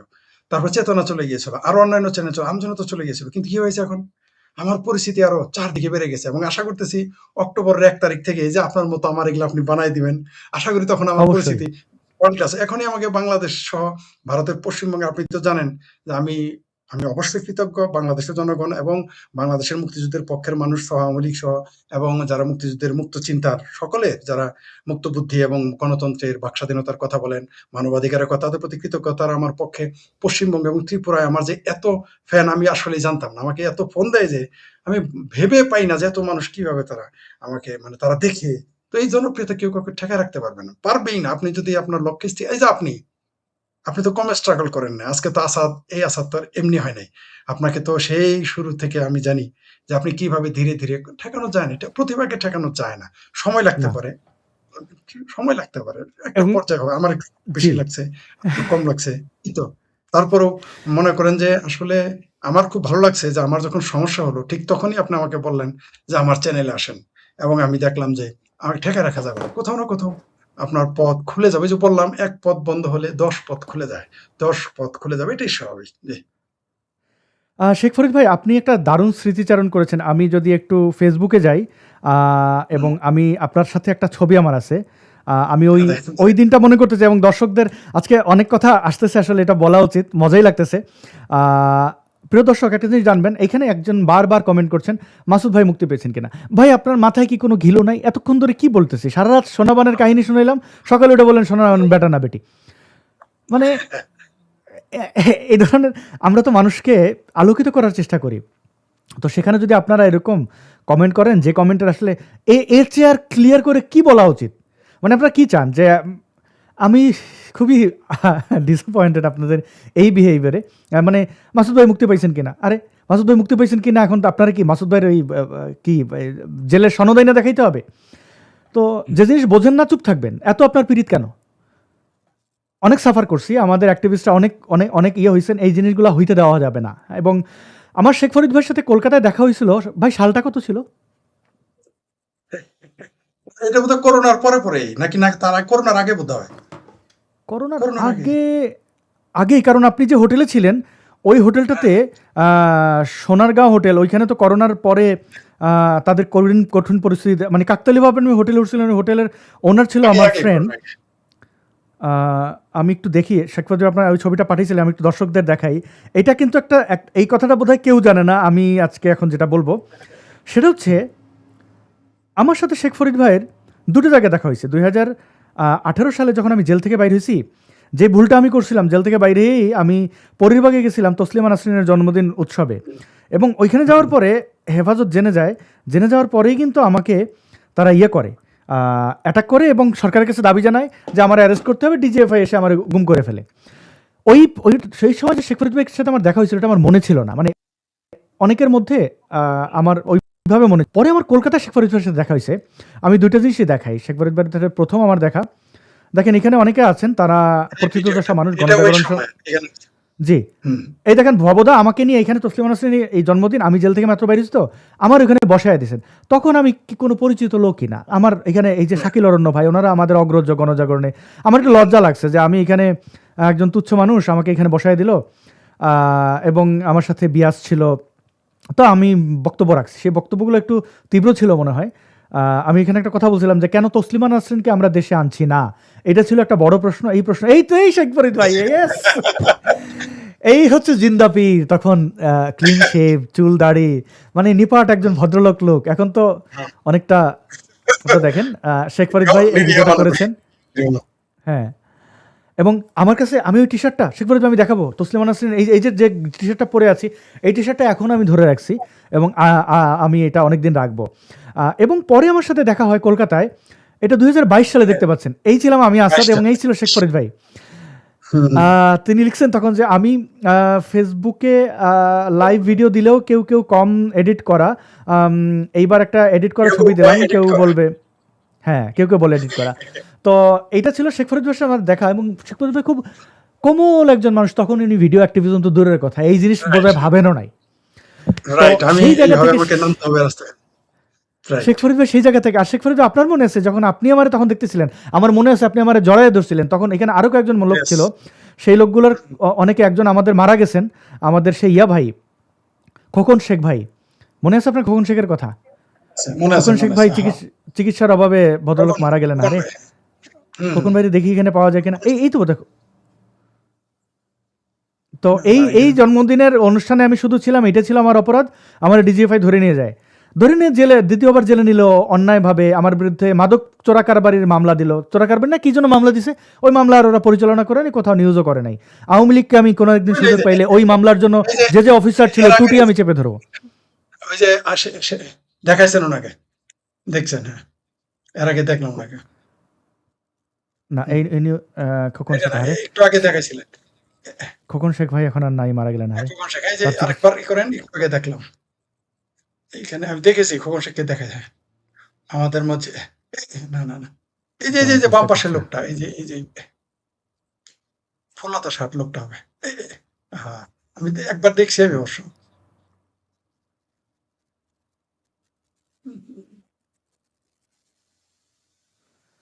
কত মানুষ এখানে ভিডিও স্মৃতি তো হয়ে গেলেন দেখি। জি, আমার জীবনের এটা আপনার সাথে আমার মধুর স্মৃতি, আমার মনে থাকবে। আপনার থেকে তখন মনে হয়েছিল যে এই ছেলেটা মানে আজকের ওই সেই সময়কার আমি, আমার নিজের অবাক লাগে যে আমি কোথায় এই এনার্জি পাইছি। হ্যাঁ, আমাকে বারবার যখন আঘাত করা হয়েছে আমি আরো তীব্র থেকে তীব্রতর হয়েছি। শেখ ফরিদ, আপনার সাথে অফলাইনে কথা হয়নি, একটু বইলারকে লোভ সামলাইতে পারবো না। আমি আইপিটিভি খুলতেছি, যেখানে প্রতিদিন 2টা ইংরেজিতে ভিডিও হবে 3 মিনিটের, এবং সেখানে 6 জন হোস্ট থাকবেন। 2 জন থাকবেন হিন্দু ধর্মাবলম্বী, 1 জন বৌদ্ধ ধর্মাবলম্বী, 1 জন পাহাড়ি আদিবাসী, আমি শাতিল ভাই থাকবেন, এবং আমাদের আশফাকুর রহমান ব্রিটেন থেকে থাকবেন, এবং ইমরান ভাইয়ের সাথে কথা বলছি, যেগুলো হবে ইংরেজিতে। তো এইটা হবে একটা নতুন ধারা, ইউটিউবে এই ভিডিওগুলো থাকবে, এবং ওয়েবসাইটে ওইভাবে আইপিটিভি মানে একদম টেলিভিশন চ্যানেলের মতো থাকবে। অনেক টাকা লাগবে, সেটা আমরা ক্রাউড ফান্ডিং করব, কিন্তু এইটা হবে বাংলাদেশের ইতিহাসে নতুন একটা ধারা, যেখানে আমরা সংখ্যালঘুদের, যারা সংখ্যালঘু কোটানকোট অধিকার বঞ্চিত মানুষের কথা বলা হবে, যেখানে কোনো রাজনৈতিক প্রতিপক্ষের কোনো কিছু, আওয়ামী লীগকে আমি আজকে ডিফেন্ড করতেছি, কিন্তু কালকে আওয়ামী লীগ সরকার ক্ষমতায় আসলে তারা আমাদেরকে শুধু ত্যায্যই করবে না, আমাদের উপরে আবার আগের মতো রোলার চালাবে, আমি জানি। এবং কোনো রাজনৈতিক গোষ্ঠী বা কোনো ব্যবসায়িক প্রতিষ্ঠানের কাছ থেকে কোনো টাকা পয়সা নেব না, কারণ ব্যবসায়ীরা আমাদের এখান থেকে তো বিজনেস হবে না, তো তারা কেন লগ্নি করবে। আর কোনো রাজনীতিবিদদের কাছে নেব না, কারণ তারা ক্ষমতা আসলে যেন আমাদের মুখ উন্মুক্ত থাকে, আপনারা হবেন আমাদের এই স্বপ্নটা বাস্তবায়নের। তো সেটা হলে, এবং আমি পড়াশোনাও করছি জার্নালিজম, আমি আরেকটা আমার একটু কঠিন হয়ে যাবে, বাট আমি সেই লাইসেন্সও নেব, মানে ডিগ্রিও নেব, এবং সেটা অন্য একটা ধারা। হয়তো আজকের এই 2026-এর এই ভিডিও দেখায় বলবো যে সেই সময় আমি তো শুধু অ্যাক্টিভিস্ট ছিলাম, এখন জার্নালিস্ট। তো জি শেখ ফরিদ, আপনি বলেন, এই স্মৃতিচারণটা করেন, আপনার সাথে আমার দেখা। আপনাদের একটা জিনিস বলি, আসাদের সাথে যখন আমার এই যে ছবিটার ব্যাপারেই বলবো, যখন কলকাতায় দেখা, আসাদ কিন্তু মানে পুরো দস্তুর সেলিব্রিটি, আমি তখন আই এম নোবডি, সাধারণ গণজাগরণ মঞ্চের একজন কর্মী। ইমরান সরকারের সাথে যারা থাকে পাশাপাশি সাধারণ কর্মী, তাদের মতো একজন কর্মী। আসাদকে ফোন করার সাথে সাথে আমি অবাক হয়ে গেলাম। আসাদ নিরাপত্তাজনিত কারণে, এবং সে তখন প্রখ্যাত, কোনো সন্দেহ নেই, সে কারোর সাথে দেখা করে না। আমি অবাক হয়ে গেলাম যে আসাদকে আমি ফোন করার সাথে সাথে সে, অদ্ভুত ব্যাপার, সে আমার আগে, এবং ওই হোটেলে যে ছিলাম ওই হোটেলটার অ্যাড্রেসটাও আসাদ দিয়েছে, এবং ওই হোটেলে আমরা অর্ধেক মূল্যে ছিলাম আসাদের কারণে। আমি অবাক হয়ে গেছি, এবং আসাদকে আমি 1 কাপ চা খাওয়াইতে পারি নাই, একটা মিষ্টির টাকা দিতে পারি নাই, মানে একটা তাকে, মানে আমরা শেষে আমরা লজ্জায় পাইছি। আমি জানি সে প্রেসারে ছিল, কিন্তু আমাদের সে একটা টাকা খরচ করতে দেয় নাই, মানে একটা তাকে আমি চা খাওয়াইতে পারি না। আমি মানে অবাক হয়ে গেছি। সে টাইমলি চলে আসতো, যখন কথা বলার সময় থাকতো সে মেট্রো রেলে টাইমলি, মানে যেটা আমরাও ফেল করতাম, সে ঠিক মতো চলে আসতো। এবং সাথে আমাদেরও বাংলাদেশের আরেকজন ব্যক্তি ছিলেন, উনিও খুব অ্যাপ্রিসিয়েট করেছেন আমাকে, যে আসাদ চলে আসছে, সে ভাবতেই পারে নাই। উনিও এখনো আপনার কথা আমাকে বলে, অদ্ভুত ব্যাপার, ওই লোকটা কিন্তু একদম ধার্মিক মানুষ, তিনি তাহাজ্জুদ নামাজ পড়েন, 5 ওয়াক্ত নামাজই শুধু পড়েন না, তিনি তাহাজ্জুদ নামাজ না পড়ে ঘুমান না, এটা তার পরিচিত, সবাই জানে, আমিও জানতাম। সেই ব্যক্তিটিও আসাদকে দেখা করছে, আসাদের সাথে ছবি তুলেছে, তার পরিবারে দেখিয়েছে, তার বাবাকে দেখিয়েছে, তার বাবা একজন প্রখ্যাত ব্যক্তি, তাকে দেখিয়েছে। আমি অবাক হয়ে গেছি, তার পরিবারে দেখিয়েছে, এবং তারা খুব খুশি, আর আমি তো যথেষ্ট খুশি ছিলাম। আর এটা সাটায়ার করেছিলাম এই জন্য, নিরাপত্তার কারণে এটা বলেছিলাম, যে কেউ কেউ ভাবে এডিট করা, কেউ কেউ ভাবে এই করা, একটু বলে আমরা বিভ্রান্ত করতে চেয়েছি, যাতে আক্রান্ত না হই, কারণ আমি তো দেশে। আপনার কাছে আমি সেই সময়ের জন্য আপনাকে অবশ্যই কৃতজ্ঞতা জানাবো, যে আপনি তখন প্রখ্যাত হয়ে আমাদের সাথে দেখা। আসাদ সবসময় সে ছিল সরল, এবং নিজেকে কখনো বড় মনে করে না, আমি যতদূর জানি। এখন কে কি মনে করবে আমি জানি না। এখন আপনি যদি কাউকে হ্যাডাম দেখান, আপনার পাল্টাতে হ্যাডাম দেখাবে, সেটা আলাদা বিষয়। আসাদের কাছে আমার কাছে যা মনে হচ্ছে, আসাদ হচ্ছে সরলে সরলম, সঠে সঠম, অর্থাৎ আপনি এই সেই জামাটা। আসাদের জন্য হ্যাঁ, আপনি আসাদকে একটু ভালোবাসা দিবেন। আসাদ আপনাকে 1 কেজি দিলে আসাদ 1.5 কেজি দিবে। আপনি যদি 1.5 কেজি দেন 3 কেজি দিবে। কিন্তু যদি আপনি ঘৃণাটা করেন, আসাদ হয়তো আপনাকে তো কিছু না কিছু তো দেখাবে, এটাই স্বাভাবিক, সেটা ভিন্ন কথা। আমিও ভাই তাই। আমি খুবই সরল, খুবই সরল। কিন্তু আমিও যখন আ বিট্রে করি বা আমি যখন বিদ্রোহ করব, আমার ভালোবাসাটা ঠিক ততটুকুই ঘৃণার দিকে যাবে, এটাই স্বাভাবিক। আসাদকে অসংখ্য ধন্যবাদ যে আপনি সেই ভিডিওটা দেখিয়েছেন এবং আপনার আমার এই ছবিটা মনে করে দিলেন। খুব ভালো লাগবে এবং আরো আশ্চর্যের ব্যাপার, আপনার এই ছবিটা ভিডিওটা কিন্তু আমার মেয়ে সংগ্রহ রেখেছিল। আমি জানতামই না, ভুলে গেছি। সে পুরনো একটা মোবাইল থেকে এটা আমাকে বের করে দিয়েছিল। যে মোবাইলটা নষ্ট হয়ে গেছিল। তারপরে আপনাকে সেটা আমি সেন্ড করি। এবং আরো কয়েকজনের কাছে থাকতে পারে। কিন্তু এইখানে অনেকেই বক্তব্য দিয়েছে, আমিও দিয়েছি এবং সেখানে আপনাকে খুব অ্যাপ্রিশিয়েট করেছি আমরা। সবচেয়ে আমার মনে পড়ে আপনার সাবেক যে আপনার লাইফ পার্টনার, তাকে মনে পড়ে। বিয়াস চমৎকার একটা মানুষ, কোনো সন্দেহ নাই। চমৎকার তার মানুষ। সাথে আমরা দেখেছি সেদিন। চমৎকার, কোনো সন্দেহ নাই। আমার বাচ্চারা তো ১ম এই বলত, "উনি কি অভিনেত্রী?" মানে তারা তো জানে না। যখন আমি ভিডিওটা "বাবা উনি তো সিনেমা করে না।" মানে তারা বুঝতেই পারে না। যে দেখেই বুঝে ফেলছে যে সে মুভির মানুষ, সিনেমার মানুষ, নাটকের মানুষ। খুবই আমরা অ্যাপ্রিশিয়েট করতাম। আপনি মনে করিয়ে দিয়েছেন, এইজন্য আপনাকে ধন্যবাদ। আর আশা করি যারা অনেক কিছুই মনে করেন, আশা করি এই ছবি দেখে বুঝতে পারবেন যে হামারা সাথ আসাদ কা রিশতা কেয়া হ্যায়। আশা করি বুঝতেও পারবেন। এবং এই সেই শার্ট, এটা কলকাতার কোনো একটা জায়গা থেকে 200 টাকা দিয়ে কিনছিলাম। এখনো আমার কাছে আছে। আমি আসলে মানুষটাই, আর সবচেয়ে বড় কথা হচ্ছে আমি আমি আমি জানি না এগুলো কাকতালীয়। এটা হ্যাঁ, আসলে হ্যাঁ। প্ল্যান করে কথা। ধন্যবাদ আসাদ। আপনি যে সেই শার্টটা দেখেন, আমি কেবল বুঝতে পারলাম। প্রিয় দর্শক, আপনারা কি খেয়াল করছেন সেই শার্টটা এখনো আছে? সেই শার্ট। সেই শার্টটা এখনো আছে। সেই শার্টটা। অসাধারণ। Thank you Asad. Thank you very much. মজার বিষয়। আরো দেখেন, আমি আপনি কিন্তু তো 7 দারুণ সমুদ্র 13 নদী পাড়ি দিছি শেখ ফরিদ ভাই। এই দেখেন তো এই টি-শার্টটা চেনেন কিনা? আমি এখন এই টি-শার্টটা পরি। হ্যাঁ, হ্যাঁ, চিনব না কেন? হ্যাঁ, হ্যাঁ, চিনব না। এই সেই 18 সালের। 18 সালের। তোমার কর্তৃত্ব তুমি বুঝে নাও নারী। তসলিমা না, নাসরিনের না, এত জন্মদিনে এই টি-শার্টটা আমাকে দেওয়া হয়েছিল। এখন আমি এটা ধরে রাখছি। এবং একই রকম আছে, আগের মতোই আছে এটা। এবং অসাধারণ। খুব ভালো কাজ করেছেন। খুব ভালো কাজ এবং করেছেন। স্মৃতিটা রেখে। এটাই মানে, এবং আঘাতের কথা শেখ ফরিদ ভাই বললেন না, আমার একটা আঘাত যদি কেউ করে, কারণ আমি জীবনে অনেক আঘাত পাইছি। আর যখন বিশেষ করে হিন্দুত্ববাদীদের মধ্যে উগ্ররা যখন হুমকি ধমকি দেয় বা খ্রিস্টানরা, আমি অবাক হই। ইসলামিক সন্ত্রাসী যেগুলো, এদের ধারে কাছেও এরা না। মানে আমরা ওই ইসলামিক সন্ত্রাসী ডিল করা লোক, তারা কোথাকার কোন হিন্দুত্ববাদী এসে হুমকি ধমকি দেয়। Right, right, right. যারা সারাদিন মস্তক নেওয়ার জন্য ঘুরে, তাদের সাথে ডিল করা। আর এই সমস্ত নিরীহ যারা, এদের নিয়ে আমরা চিন্তা করার সময় আমাদের নাই আসলে। মানে বাঘের সাথে ফাইট করে সুন্দরবন থেকে আইসা ঘরে ঢুকছে, বিলাই বলতেছে মিয়াও। এটাই বলতেছে। Right, right. আপনার উদাহরণটা সুন্দর হয়েছে যে আমরা বাঘ সিংহের সাথে ফাইট করা। আমরা মুখোমুখি হয়েছি অনেক। আমি ফরিদ মানে বাঘ, সিংহ, সাপ, বিচ্ছুর সাথে ফাইট করা। সুতরাং ওই বিড়াল, ইন্দুর, বান্দর কি বললো, এগুলো নিয়ে থোড়াই আমরা কেয়ার করি। আমাদের অনেক দূর যেতে হবে। আমাদের আরো কাজ আছে। আপনার খুব খুশি হলাম যে আপনি একটা আইপি চ্যানেল খুলতেছেন, এটা ভালো। আমিও অক্টোবর থেকে একটা বিশেষ ব্যবস্থায় আমরা একটা কিছু করব চিন্তা ভাবনা করতেছি। আর আপনার যে ব্যাকগ্রাউন্ড, এটা সত্যি আমারও হিংসা হয়। আমি কাউকে দেখে হিংসা করি না। কিন্তু আপনার এটা দেখে আমার হিংসা হয়। আর আরেকজন গ্রামের সাধারণ মানুষ, তার জ্ঞান দেখে আমি হিংসা করেছিলাম। একটা গ্রামের সাধারণ মানুষ কত জ্ঞানী হতে পারে। আমি ২ বার মানে ঈর্ষা পরায়ণ। আরেকটা আছে, আপনি সরি, সরি। কবিতাওয়ালার কথা আরেকজন বলছেন? আছে, কবিতা। গোলাম সরোয়ার নামে একজন আছে, দেখবেন ফেসবুকে। অসাধারণ লেখেন, তিনি নেভির। তার লেখা দেখলে আমার হিংসা হয়। মানে তিনি ছোট্ট, ছোট লেখা লেখেন। কিন্তু এত সুন্দর চিন্তার খোরাক থাকে। আমি অসাধারণ। আমি এই ৩ জন মানুষ, আপনি, ওই গোলাম সরোয়ার ভাই, উনি নেভির একজন, উনি আমার ফেসবুক ফ্রেন্ড। এখন অন্য নামে আছে, ছদ্মনামে। আরেকটা জ্ঞানী লোক পেয়েছিলাম জামালপুরের। মানে এত পড়ালেখা করেছে, এত মেধাবী, ভাবতেই পারবেন না আপনি কথা বললে। আসলে এগুলো দেখে হিংসা হয়। খারাপ আপনার এই বিশেষ করে আপনার পিছনে ব্যাকগ্রাউন্ড, আমারও হিংসা লাগে। আমি আশা করব অক্টোবরে আপনি আমাকে সহযোগিতা করবেন এই ধরনের কিছু করতে। হুম। অবশ্যই শেখ ফরিদ ভাই, এবং অবশ্যই কেন নয়। দর্শকদের একটু বলি যে আরেকবার দেখাই যে এই টাইম ফ্রেমটা দেখেন। এটা ছিল 2018 সালের অগাস্টের 25 তারিখ।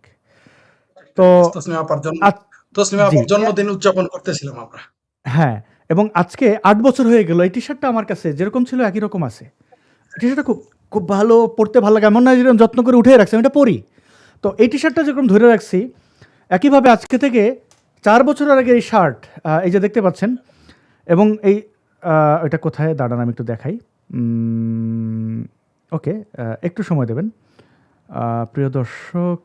ওকে, এই ছবিটা দেখানো দরকার এই কারণে যে 8 বছরের পরিবর্তন আমার মধ্যে দেখলেন।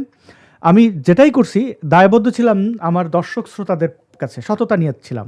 এই শার্ট আজকে 22-26, তখন আমি সিগারেট খেতাম। আমার দর্শক যারা সিগারেট খান, আমি ইয়ে করব, সিগারেট ছাড়া খুব সহজ। এবং সিগারেট ছাড়তে চাইলে প্রথমে আপনি ভেপ ব্যবহার করতে পারেন। ওইটা আপনাকে নিকোটিনের যোগান দেবে, কিন্তু সিগারেটটা হচ্ছে একটা আসক্তি তৈরি করে। এটা একটা ধরন, মানে আপনি একটা জিনিস পোড়ায়ে খাচ্ছেন, ওইটা হচ্ছে যে বেশি আপনাকে আকৃষ্ট করে।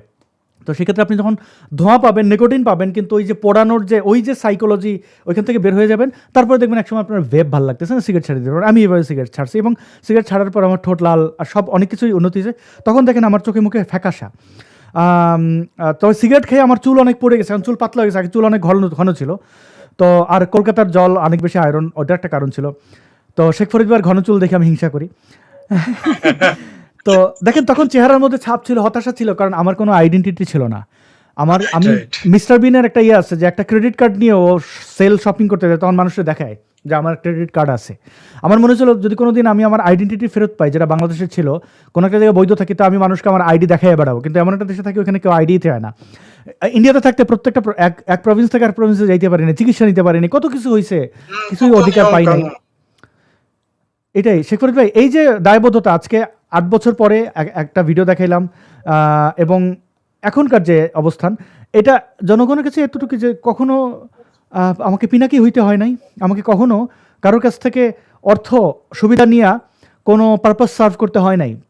এই জন্য আমি খুব গর্বিত। এবং শেখ ফরিদ ভাই, আপনার কাছে আমরা শেষের দিকে আমি একটা প্রসঙ্গ আপনাকে জিজ্ঞেস করব, কারণ এটা আমার মনে হয় আপনি প্রথম একটা জিনিস শুরু করছেন, সেখানে একটা জিনিস জিজ্ঞেসটা করা ঠিক হবে কিনা। তাও আমার মনে হয় আপনি সরলতার জায়গা থেকে এটা করছেন। এর আগে এই যে আপনার ভাবির ছেলে হুমকি ধমকি দিতেছে অস্ত্র টস্ত্র, এটা নিয়ে 2-1 মিনিট কিছু বলবেন? এটা হলো হাস্যকর কথা। এরা হলো পাকিস্তানের প্রেতাত্মা। এটা বলেছিল ভুট্টো গ্যাং। পারমাণবিক বোমা বানানো বলছিল যে ঘাস খায় হলেও বোমা বানাবে, তারা আণবিক বোমা বানাবে। পাকিস্তানিরা বলেছিল। এটা তাদের বক্তব্য, এগুলো থাকবেই। অস্ত্র দিয়ে কোনোদিন দেশের নিরাপত্তা দিতে পারে না, তাহলে সোভিয়েত ইউনিয়ন ভেঙে যেত না।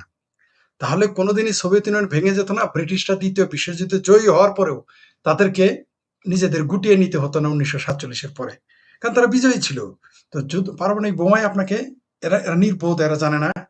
যদি তারা মনে করে অস্ত্রই তাদের শুধু অস্ত্র বানাবে, তে মাদ্রাসায় কমই মাদ্রাসায় অস্ত্র কেমনে বানাবে, আলিয়া মাদ্রাসায় অস্ত্র কেমনে, ওটার জন্য বিজ্ঞান পড়ালেখা করতে হবে, ইসরায়েলের মতো পড়ালেখা করতে হবে, গবেষণাগার বানাতে হবে।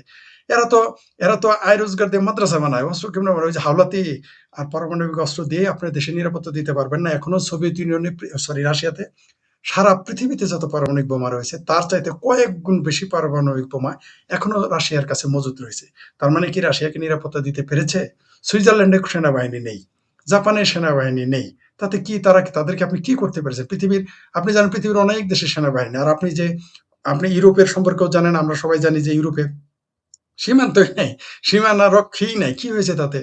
আপনার অস্ত্র কোনোদিন আপনাকে দিতে পারো জ্ঞান, মেধা, বিদ্যা, বুদ্ধি।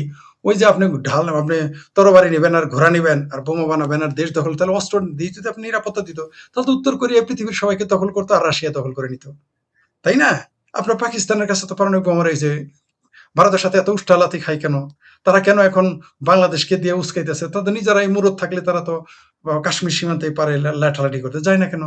কোনোদিনই যাবে না। অস্ত্র না, জ্ঞান, বিদ্যা, বুদ্ধি, কূটনীতি, এগুলো এখন অনেক পরে। এই যে দেখেন ভারত, আপনি কি মনে করছেন ভারত তার শক্তি দিয়ে টিকে আছে? না, আমি বিশ্বাস করি না।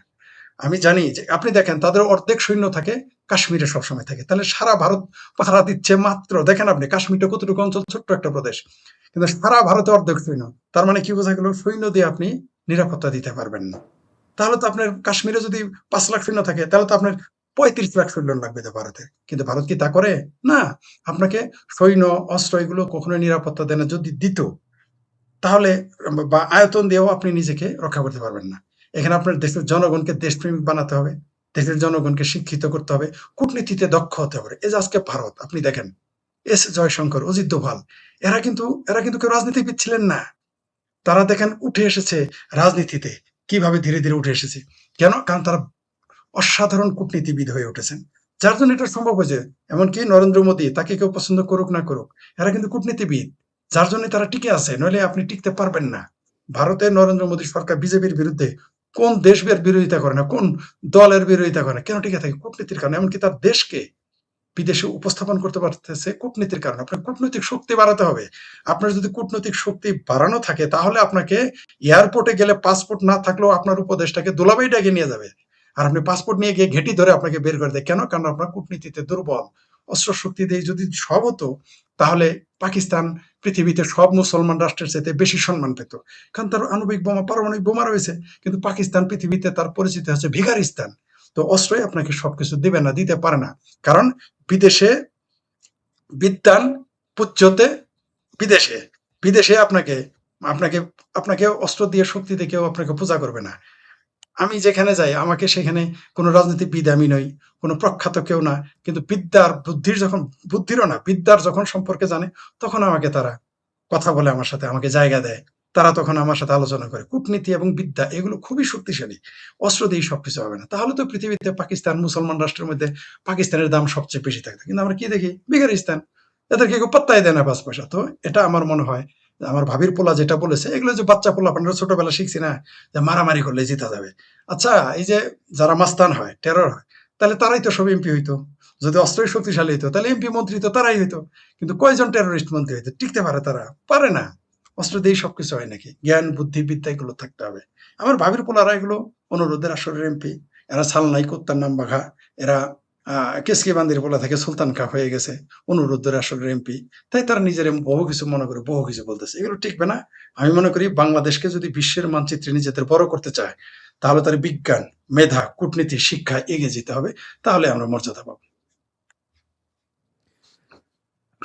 জি, শেখ ফরিদ ভাই অনেক ধন্যবাদ। এবার আমি একটা প্রসঙ্গে যাব। এটা একটু আপনার পক্ষে এটার মানে আত্মপক্ষ সমর্থনের তার সুযোগ নাই, কারণ আমি জানি সে এখানে আসবে না। এবং আপনি তাকে নিয়ে একটা শো করছিলেন, সেটা হচ্ছে হরিদাস এবং গাইবান্ধার। এই ঘটনাটা নিয়ে আমার একটু জিজ্ঞাসা আছে শেখ ফরিদ ভাই।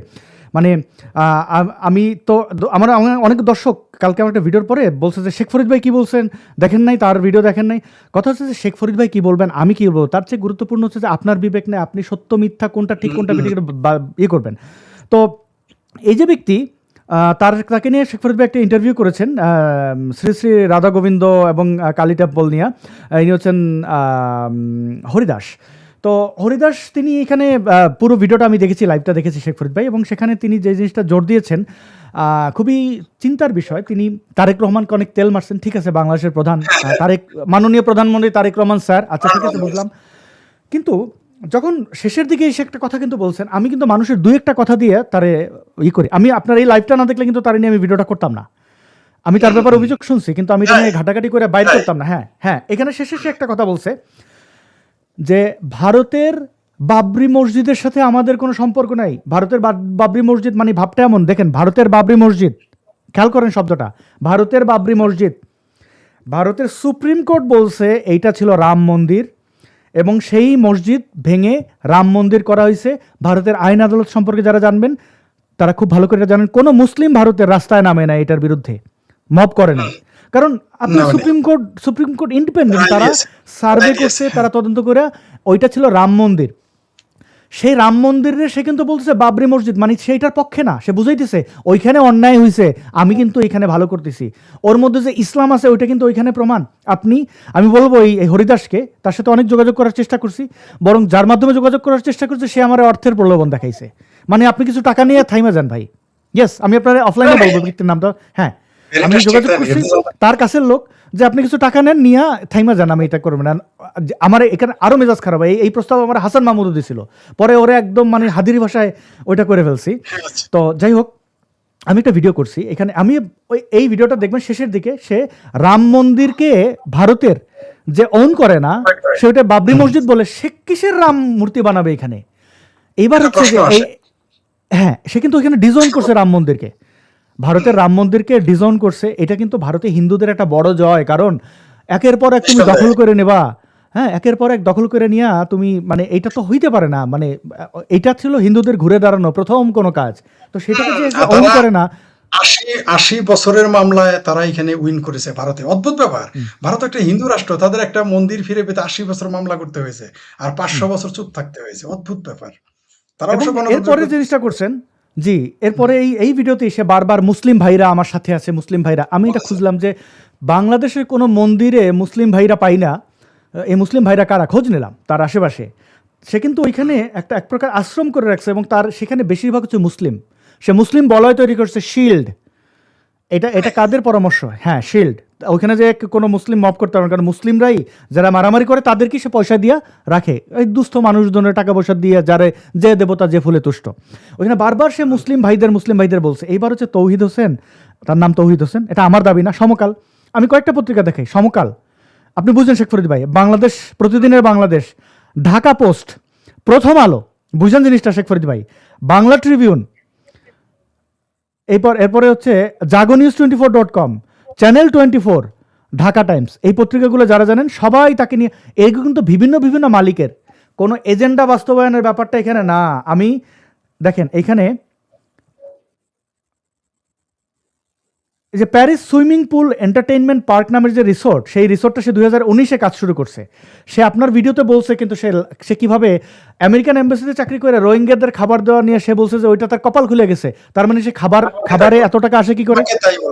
আমাকে তাই বলেছে যে সে তার কপাল খুলে গেছে ওই রোহিঙ্গাদের খাবার ঠিকাদারি নিয়ে, এটা আমাকে বলেছে, ভিডিওতে আছে। তার মানে সে ওইখানে রোহিঙ্গাদের খাবারের ঠিকাদারিতে হয় বাজে খাবার খাওয়াইছে, নইলে আমেরিকান এম্বাসিতে চাকরি করে রোহিঙ্গাদের খাবারে সে এরকম লাখপতি হয় কি করে? এরা কি বোকা? এরা কি এরকম, মানে এটা কি বাংলাদেশের সরকারের কোনো রাস্তাঘাট বানানো যে প্রজেক্ট বাগায়ে নিয়ে তুমি লাল হয়ে গেছো ঠিকাদারি নিয়ে? আপনি বুঝলেন জিনিসটা?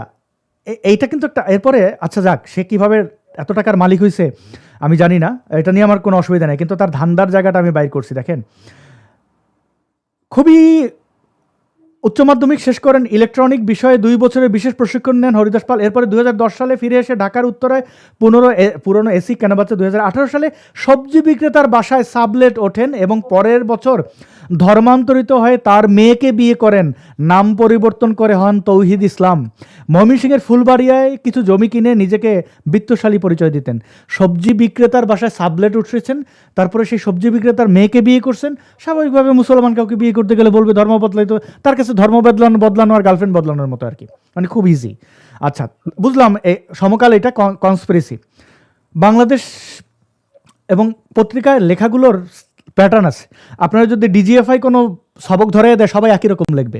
এই যে কয়দিন আগে বেনজির আহমেদ অ্যারেস্ট হয়েছে, আপনি দেখবেন সব পত্রিকায় সেম ভাবে লেখা হয়েছে।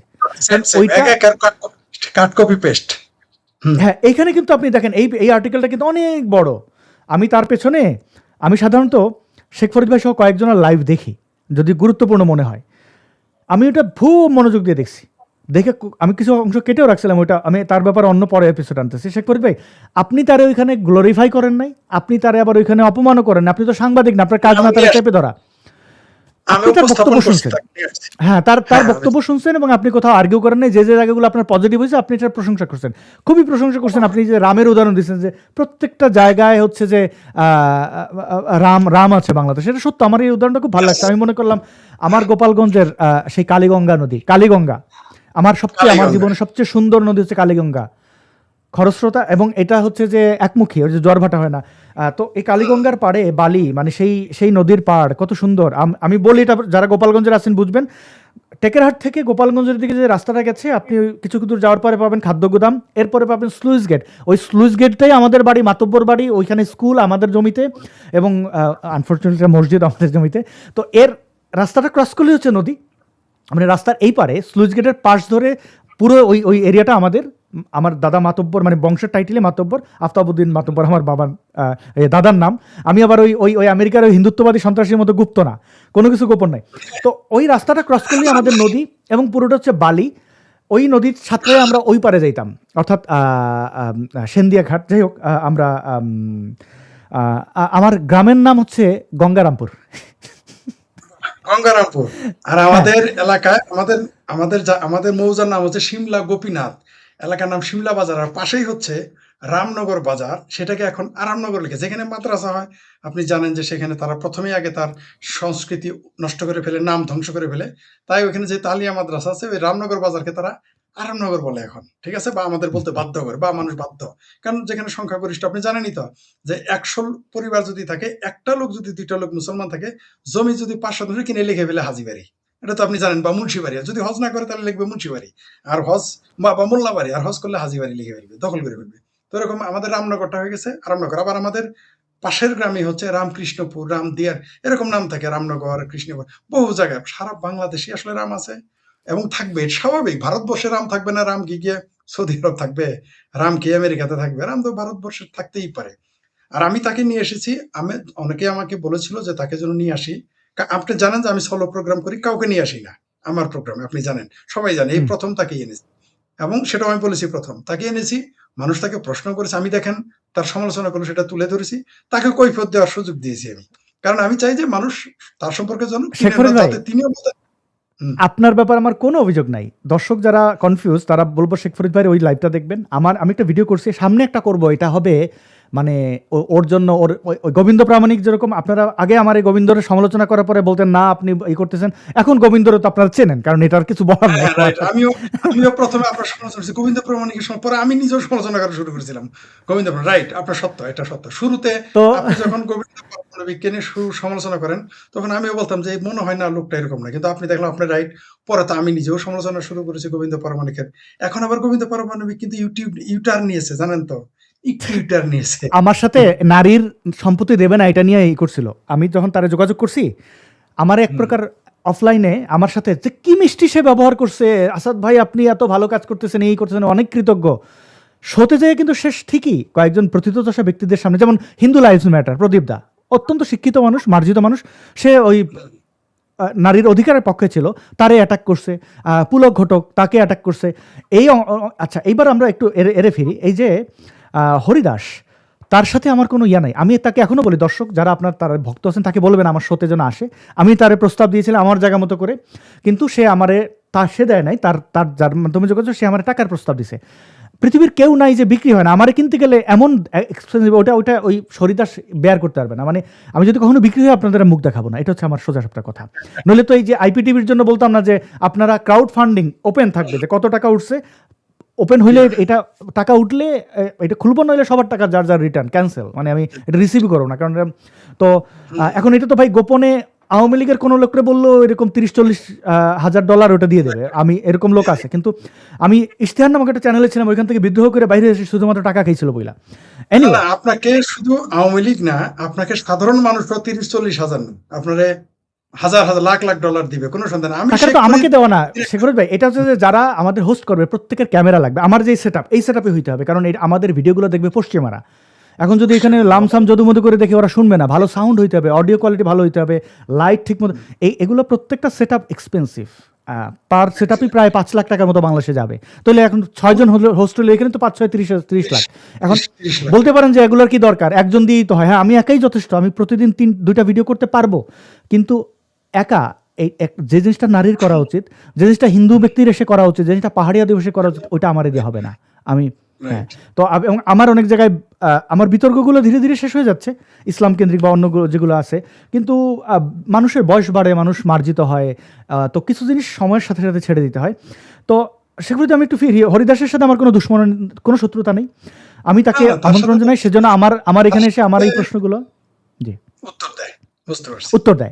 উত্তর দেয়। এবং এইখানে এইগুলো যে ফেব্রিকেটেড নিউজ না, এটা কিন্তু বোঝা যাচ্ছে। প্রধানমন্ত্রী পরিবারের সদস্যের ভুয়া প্রোটোকল অফিসার পরিচয়ে বদলি বাণিজ্য, টেন্ডারবাজি ও প্রতারণার মাধ্যমে কোটি কোটি টাকা আত্মসাতের চক্রের মূল হোতা হরিদাস চন্দ্রকে সহযোগী সহ গ্রেপ্তার করা হয়েছে।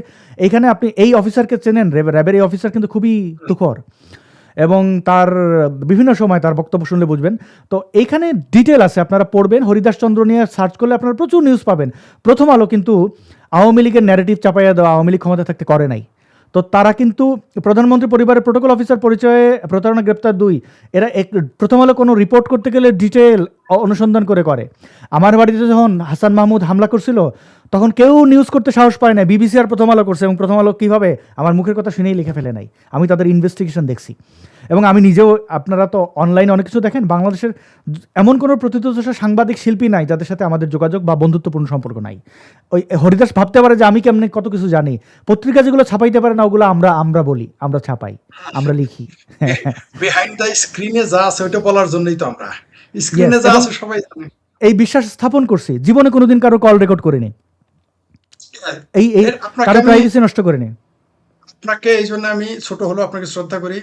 এটা কিন্তু উচিত না, স্ক্রিনশট রেকর্ড কেন আপনি রাখবেন? তার মানে আপনি ইন্টেনশনালি, আপনার লক্ষণ ভালো না। আচ্ছা ধরে নেন আপনার সাথে আমার 2 বছর পরে ঝগড়া হবে। হতেই পারে, মায়ের পেটের ভাই হয় না? ভুল বোঝাবুঝি হতে পারে। কিন্তু আমি কেন তখন বলব ৫ বছর আগের রেকর্ড আছে, ৬ তার মানে তুমি ইনটেনশনালি সেটা রেখেছিলে। যেই হও না কেন। এটা তো হতে পারে না। আমার ইভেন আপনি জানেন যে আমি জীবনে একটাই স্ক্রিনশট দেখিয়েছি যেটা কলকাতার এক চিঙ্কু মামা আমাকে গালি দিয়েছিল। তাছাড়া আমি আজ পর্যন্ত কোনো কিছুই আমি কাউকে দেখাই না। আর যেটা বলা ভাই সেটা আপনি জনগণের কেঁদে দিয়েছিলেন, আমার মনে আছে, ওই স্মৃতিটা মনে না করি। তা আপনার হলে কিছু বলতেন না, আপনার মেয়েরে তুইলা বলছিল এই কারণে আপনি কেঁপছে। মেয়েকে বলছে বলে আমি কষ্ট পাই, নাহলে আমি বলতাম না। বলতাম না। আর ওই জানে না যে আমরা খারাপ। ওর মতো এরকম চিঙ্কু মামা একটা গলায় চিপ দিব, কোথায় চলে যাবে, আমার সন্তান নিয়ে কথা বলে আমরা ছেড়ে দিব। কিন্তু আমাদের কাজ ঝগড়া বিবাদ না। আমরা জনগণের কাছে বিচার দেওয়ার জন্য এটা আমরা করেছিলাম। তাও আমার সন্তানরা না বললে আমি বলতাম না। বলতামই না, প্রশ্নই আসে না, আপনি জানেন। এই এক্স্যাক্টলি। তো আমি একটু হরিদাসের ব্যাপারে বলি, আপনারা এগুলো পড়বেন। এই প্রত্যেক একসাথে এতগুলো পত্রিকাকে ম্যানিপুলেট করা সম্ভব না। হরিদাস আপনার লাইভে যেটা বলছে যে না এগুলো কেউ বানাইছে, দেখেন এই যে একটা পুরো ব্যানার বানানো, পুরো অনারেবল প্রাইম মিনিস্টারের সাথে দাঁড়ায় পুরো ব্যানার বানানো, সুটেড বুটেড হয়ে এসে ছবি তুলছে।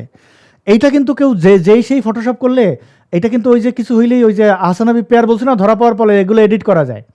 মানে ব্যাপারটা ওই রকম। হরিদাস আসলে বোঝে নাই সে কী করছে। তার আরেকটা কেচাল দেখছি, সে ওই হিন্দুদের মধ্যে কার কার সাথে যেন তার প্যাচ লাগছে, সে দেখলাম কারে গালাগালি করতেছে, পরে আবার বলতেছে এগুলো এআই দিয়ে বানানো হয়েছে। ওর নিজের কণ্ঠ, এই কল রেকর্ডিংয়ের আমি পক্ষে না। আপনি পড়লে বুঝবেন যে কত বড় ভণ্ড এবং প্রতারক। তার মূল উদ্দেশ্য আজকে আমি বলতেছি, ওইটা আমি আমার ভিডিওতে বলিনি, আমি বলতেছি দাঁড়ান। আমি কয়েকটা জিনিস দেখাই, যারা বাংলাদেশে আছেন জানবেন। এখানে একজন লিখছেন যে বাংলাদেশের 64 জেলায় রাম মন্দির হবে। অবশ্যই হবে, অবশ্যই মন্দির হবে, অবশ্যই আপনি রাম মূর্তি বানাবেন, আপনার যত ফুট ইচ্ছা তত বড় বানাবেন, কিন্তু ভণ্ড লোককে দিয়ে কেন বানাবেন? আমার আপত্তি নেই। 64 জেলায় কেন, 560টা উপজেলায় বানাক, হিন্দুরা বানাবে, সমস্যা কি? এটা তাদের ব্যাপার। আমার দায়িত্ব বরং আমি আপনাদের মনে করি সচেতন করা। হুম, এক্স্যাক্টলি। আমি যে ধর্ম নিয়ে কথা বলি কেন করে, যেটা ভুল সেটা তুলে ধরা। এখন আপনি শুধরাবেন কিনা সেটা আপনার স্বাধীনতা। ওই যে আমি গোবিন্দরে নিয়ে যখন বলছি আপনারা চেয়েছিলেন, এখন জানেন গোবিন্দ কি, যখন জামাতের পক্ষে ভোট চাইছে, যখন হিন্দুদের সাথে সবচেয়ে বড় বিশ্বাসঘাতকতা করছে 5ই আগস্টের পরে, যে কোনো হিন্দুরা নির্যাতিত হচ্ছে না। হ্যাঁ, এবং শুধু তাই না, শুধু জামাত না, চরমনায়ের পীরের দরবারে গিয়েও সে কথা বলেছে। ভয়ঙ্কর ব্যাপার। তো এইবার হরিদাসের ব্যাপারটা বলি, যেগুলো পত্রিকা লেখেন এগুলো এগুলো সব আওয়ামী লীগের আমলের রিপোর্ট। এইবার এই ইউনুসের আমলে হরিদাস কেন কিছু কোনো ক্ষতিগ্রস্ত হয় না? এমনকি পিনাকি তার বিরুদ্ধে ভিডিও করার পরেও সে নিরাপদ কেন? এটার পেছনে কি জানেন? এটা নেপথ্য হচ্ছে জামাত। পিনাকিকে জামাতের অনুসারীরা ফলো করে, কিন্তু আপনি লেখার কেন ফরিদ ভাই, এই জামাতের অনুসারীরা পিনাকির 14 গোষ্ঠী শুধু গালি দেবার, পিনাকি হাসবে যে কেমন দিলা, এরপর ও লাইভে এসে বলবে যে তোদের আমি এটা ইচ্ছা করে করছি।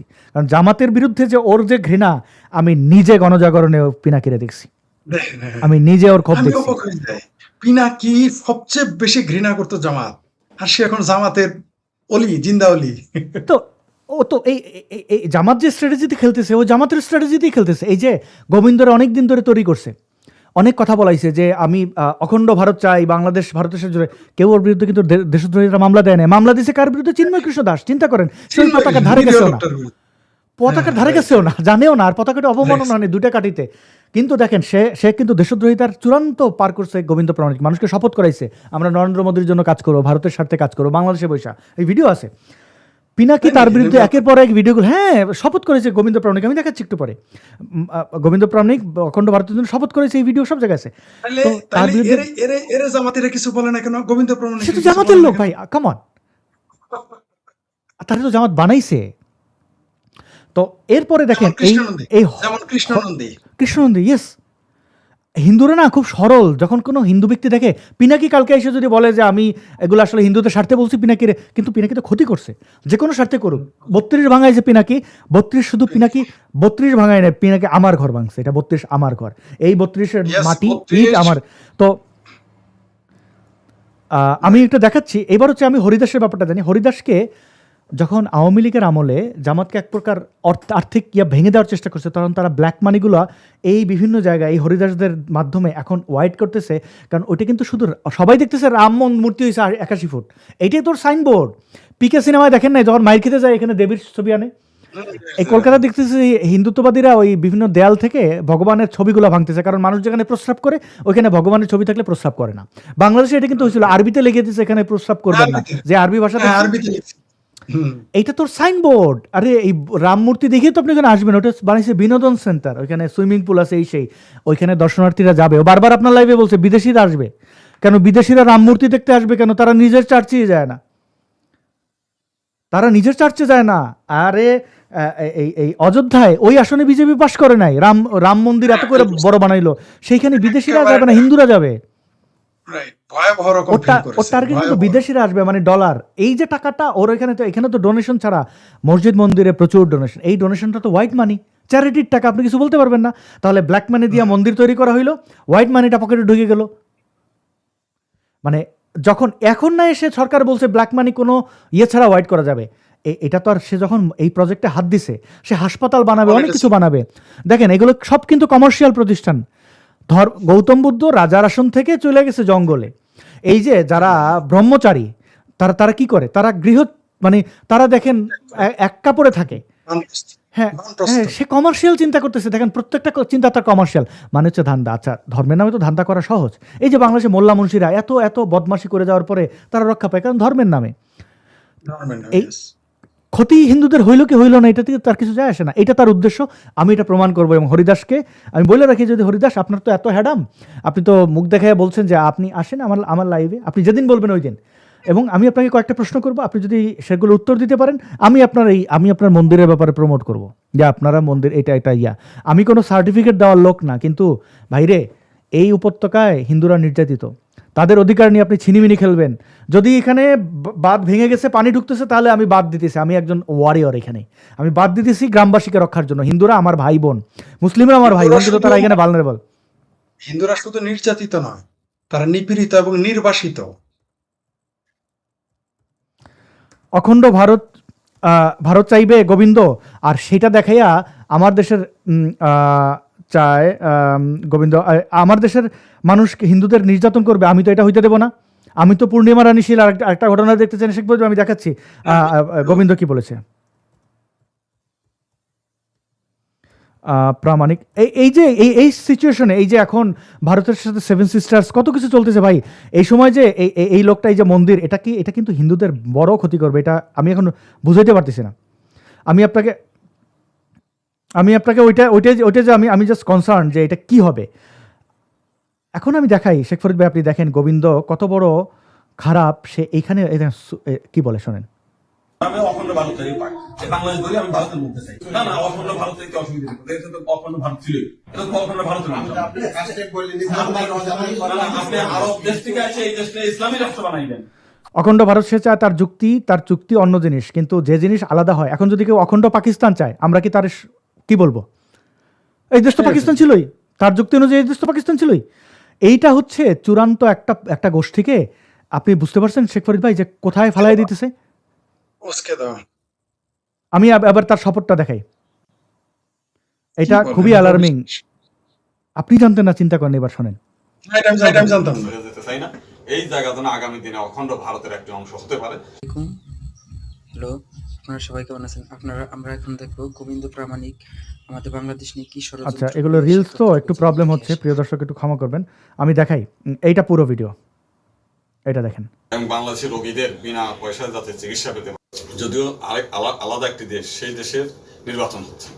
কারণ আলাদা দেশ হলেও আমরা ওতপ্রোতভাবে তার সঙ্গে জড়িত, ওই দেশের সঙ্গে। সেখানে আমাদের সমস্ত তীর্থকেন্দ্রগুলো সেখানে, আমাদের রোগ শোক হলে পরে আমরা সেখানে যাই, আমাদের আত্মীয় স্বজন সেখানে, আমরা বিপদে আপদে পড়লে অন্তত ওইখানে আশ্রয় নেই। 71 সালে আমরা 1.5 কোটি লোক সেখানে আশ্রয় নিয়েছি। তো সেইখানের ভালো মন্দ হলে তার কিছু প্রভাব আমাদের এখানেও পড়ে।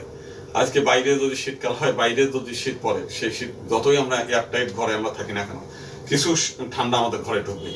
তো পাশের দেশে নির্বাচন হচ্ছে, সেই নির্বাচনে আমরা চাই যে আমাদের যারা হিতাকাঙ্ক্ষী, আমাদের যারা কল্যাণকামী, তারা যেন নির্বাচিত হয়। ইতিমধ্যে আপনারা জানেন যে গত টার্মে নরেন্দ্র মোদী সরকার ক্ষমতায় আসার পরে আমাদের লাঙ্গলবন্দের স্নান উৎসবের ঘাটগুলো তারা করে দিয়েছে, ওখানে প্রায় 100 কোটি টাকা, এবং বিভিন্ন জায়গায়, বাংলাদেশের বিভিন্ন জায়গায় শত কোটি টাকা খরচ করে মঠ মন্দির, ইসকনের সাভার একটা মন্দির হচ্ছে 7.5 কোটি টাকা, রমনা কালী মন্দিরে 7 কোটি টাকা দিয়েছে। আমাদের বিভিন্ন আরো উত্তরবঙ্গে দেখে আসলাম, নীলফামারীতে একটা দেখুন 3.5 কোটি টাকা, এরকম প্রায় 2-250 কোটি টাকা তারা দিয়েছে। এবং তারা বলেছে যে ভবিষ্যতে যদি আবার ক্ষমতা আসতে পারে, তা আমাদের ভিসা ব্যবস্থা আগে যেমন 3 মাসের বেশি ভিসা দিত না, 1 মাস দিত আর কি, সেটা এখন 1 বছর করেছে। তারা আরো 5 বছরের ভিসা, এখন যদিও বয়স্কদের 5 বছর দিচ্ছে, ভবিষ্যতে আরো 5 বছর করবে। এবং পরবর্তীকালে আমরা বলেছি যে হিন্দুদের জন্য যেন অন্তত ভিসা মুক্ত করে। তো সেগুলো তারা অঙ্গীকার করেছে, তারা সেভাবে ধীরে ধীরে ধাপে ধাপে সেগুলো করবে। এবং আমাদের লোকদের যাতে তীর্থ ভ্রমণ যাতে বিনা পয়সায় করতে পারে, ওখানে ভারত সরকারি এসে বাংলাদেশ থেকে যাবে, তারা তীর্থ করবে, সেই ব্যাপারে তাদের একটা চিন্তা ভাবনা আছে। এবং বাংলাদেশের রোগীদের বিনা পয়সায় যাতে চিকিৎসা পেতে পারে, হিন্দুদের বিশেষ করে, তারা যেন সেই হেল্প করবে। এবং একই সঙ্গে আমরা আরেকটা চেয়েছি দ্বৈত নাগরিকত্ব, যারা ভারতে চলে গেছে তারা ওখানেও নাগরিকত্ব থাকবে, এখানেও থাকবে। আবার আমাদের এই দেশে যারা আছে আমরা হিন্দুরা, তারা এখানেও নাগরিকত্ব থাকবে, ভারতেও নাগরিকত্ব থাকবে, যেন কোনো সময় বিপদ আপদ হলে পরে আমাদের যেন রক্ষা পেতে পারি, এটার জন্য এই না থাকে। তো সেটাও বিবেচনাধীন রয়েছে। তো সেটা একমাত্র নরেন্দ্র মোদীর গভর্নমেন্ট, বিজেপি গভর্নমেন্ট আমাদের প্রতি সহানুভূতিশীল, সেই কারণে। আরো যারা আছে তারা শুধুমাত্র মুসলিম তোষণ নিয়ে আছে। আজ কালকেও দেখলাম আমাদের রাহুল গান্ধী সে ঘোষণা দিয়েছে যদি ক্ষমতা দেয় তাহলে মসজিদ এবং গির্জার সমস্ত বিদ্যুৎ বিল টিল এগুলো মানে বিনা এসে দেবে।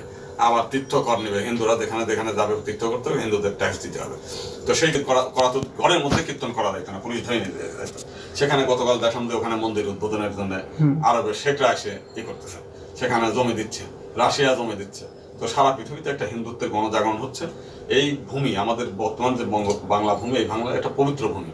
এখানে অনুকূল ঠাকুর, হরি ঠাকুর, জগৎবন্ধু, বালক ব্রহ্মচারী, রাম ঠাকুর, দুর্গা প্রসন্ন, সমস্ত মহাপুরুষদের পবিত্র ভূমি এখানে। তো সেই জায়গাটুকু আমরা ছেড়ে যেতে চাই না। এই জায়গা যেন আগামী দিনে অখণ্ড ভারতের একটি অংশ হতে পারে, সেই জন্য আমাদের প্রার্থনা, এবং সেই প্রার্থনাটা পূরণ করতে পারে বিজেপি গভর্নমেন্ট ধাপে ধাপে। তো আমরা ভগবানের কাছে প্রার্থনা করি যে আবার নতুন করে যেন নরেন্দ্র মোদী গভর্নমেন্ট এইবার না বারবার যেন আসে, সেটা আমরা কামনা করি। এবং যতক্ষণ পর্যন্ত আমাদের লক্ষ্য অখণ্ড ভারত, আমরা যেন একসময় ভারতের অঙ্গ ছিলাম, আমরা আবার সেই অখণ্ড ভারতের অংশীদার হতে চাই, সেই পূরণ না হওয়া পর্যন্ত আমরা চাই যে নরেন্দ্র মোদী গভর্নমেন্ট যেন আসে। তো ভগবানের কাছে আমরা প্রার্থনা করি ভগবান যেন সেটা করে। এবং আমাদের যে সমস্ত আত্মীয় স্বজন আছে ভারতে, আমরা সবাইকে অন্তত একটু জানাই দেবো তারা যেন আমাদের কল্যাণের দিক তাকিয়ে, তাদেরও কল্যাণ হবে, আমাদেরও কল্যাণ হবে, বিশ্বের কল্যাণ হবে, তারা যেন বিজেপিকে ভোট দেয়। কে কোন প্রার্থী, কে ভালো খারাপ এটা না দেখে পদ্মফুলে মানে কি বলে আবাস, এবং পদ্মফুল হচ্ছে সমস্ত দেব দেবীর মানে আসন। তো এটা একটা ধর্মীয় প্রতীকও বটে। তো এই পদ্মফুলটা দিলে পরে আমাদের জীবন যৌবন, আমাদের অতীত বর্তমান ভবিষ্যৎ সবই পদ্মফুলের মতো পরিস্ফুটিত হবে। তো সবার মঙ্গল কামনা করি। সর্বেশাং মঙ্গলাং ভবৎ, সর্বে শান্তি নিরাময়া, সর্বে ভদ্রাণি পশ্যন্তু মা কশ্চিৎ দুঃখ ভাগ ভবেৎ। এই হচ্ছে আমরা পৃথিবীর সবার কল্যাণ কামনা করছি। একই সঙ্গে আমরা নিজেরা যারা আছি আমাদের মধ্যে যেন কোনো বিভেদ না হয়, সেজন্য বেদের সর্বশেষ মন্ত্রে ভগবান আমাদের বলেছেন সংগচ্ছধ্বং সংপদধ্বং সংবনাংশি জানতম দেবা ভাগা ইয়াথা পূর্বে সংজানন অপসতে সমানা মন্ত্র সমিতি সমানি সমানা মহাসহস্তিতমেশম সমানি বা আকৃতি সমানা হৃদয়ানি বা সমানা মস্তবন ইয়াথবা সুসারতি। আমাদের সবার হৃদয় একক, আমাদের মন্ত্র একক, আমাদের প্রার্থনা একক, আমাদের ভবিষ্যৎ একক। আমরা সবসময় সমিতি গঠন করে চলবো, কোনো সময় বিভেদ করবো না। উঁচু নিচু, হায়ার কাস্ট, শিডিউল কাস্ট কিছু না। আমরা সবাই অমৃতেশ্বর পুত্র, সবাই হায়ার কাস্ট। তো আজকের থেকে আমরা এই প্রতিজ্ঞা নিয়ে কাজকর্ম করবো যে আমরা শিডিউল না, পতিত না, আমরা ভগবানের প্রকৃত পক্ষে ভগবান। পৃথিবীতে ভগবান কোথাও দেয়নি, কোনো জায়গায় পুত্র পাঠিয়েছে, কোনো জায়গায় বন্ধু পাঠিয়েছে, শুধুমাত্র ভগবান আমাদের সঙ্গে। আমরা তার একান্ত নিজের লোক বিধায় ভগবান বারবার আমাদের কাছে আসে। তো ভগবান নিজে আমাদের বলেছেন আমরা ভগবানের সৈনিক, ভগবানের ধর্ম রক্ষা, ভগবানের এই ভূমি রক্ষা, ভগবানের এই পৃথিবী রক্ষা, এই জগৎ রক্ষা করার দায়িত্ব আমাদের। আমরা সেটা রক্ষা করতে পারি। নমস্কার সবাই। আবার বলেন, আপনি তো পুরোটা শুনলেন শেখ ফরিদ ভাই। এখানে এটা প্রত্যেকটা শপথ সে করাইলো, এগুলো কি দেশদ্রোহিতা না? আচ্ছা, এটা তো তাহলে এই মানে যদি রাষ্ট্রদ্রোহের অপরাধ হয়, চিন্ময় কৃষ্ণ দাস তো কিছু, চিন্ময় কৃষ্ণ দাসের ইসকনের যে নেতা চিন্ময় কৃষ্ণ দাস, তার বিরুদ্ধে যে মামলা সেটা তো ভুয়া মামলা। এখানে তো সরাসরি রাষ্ট্রদ্রোহিতা বাংলাদেশে আইনে, মানে বাংলাদেশে 7 বছর ধরে এটা ইউটিউবে আছে, 7 বছর আগের কথা এটা। একে নিয়ে তো জামাত, বিএনপি বা হেফাজত, চামড়া নাই পীর তো কিছু বলে না। ঘটনা কি দালমে কুস্তো কালা হায়। যেখানে আমরা মুসলিম পরিবারে জন্ম নিয়েছি, আমাদের হিন্দুর দালাল, বিজেপির দালাল, আওয়ামী লীগের দালাল, শেখ হাসিনার দালাল, নরেন্দ্র মোদীর দালাল, অমিত শাহর দালাল। তারপরে আমি শেখ ফরিদ স্পেশাল বলে যে আমি শেখ ফরিদ নাকি বাংলাদেশের বিজেপি শাখার প্রধান। থাকতে পারি না, নিজের এলাকায় জায়গা দেয় না, নিজের আত্মীয় স্বজন জায়গা দেয় না, নিজের পরিবার আত্মীয় স্বজন পর্যন্ত আমার জন্য বিপজ্জনক।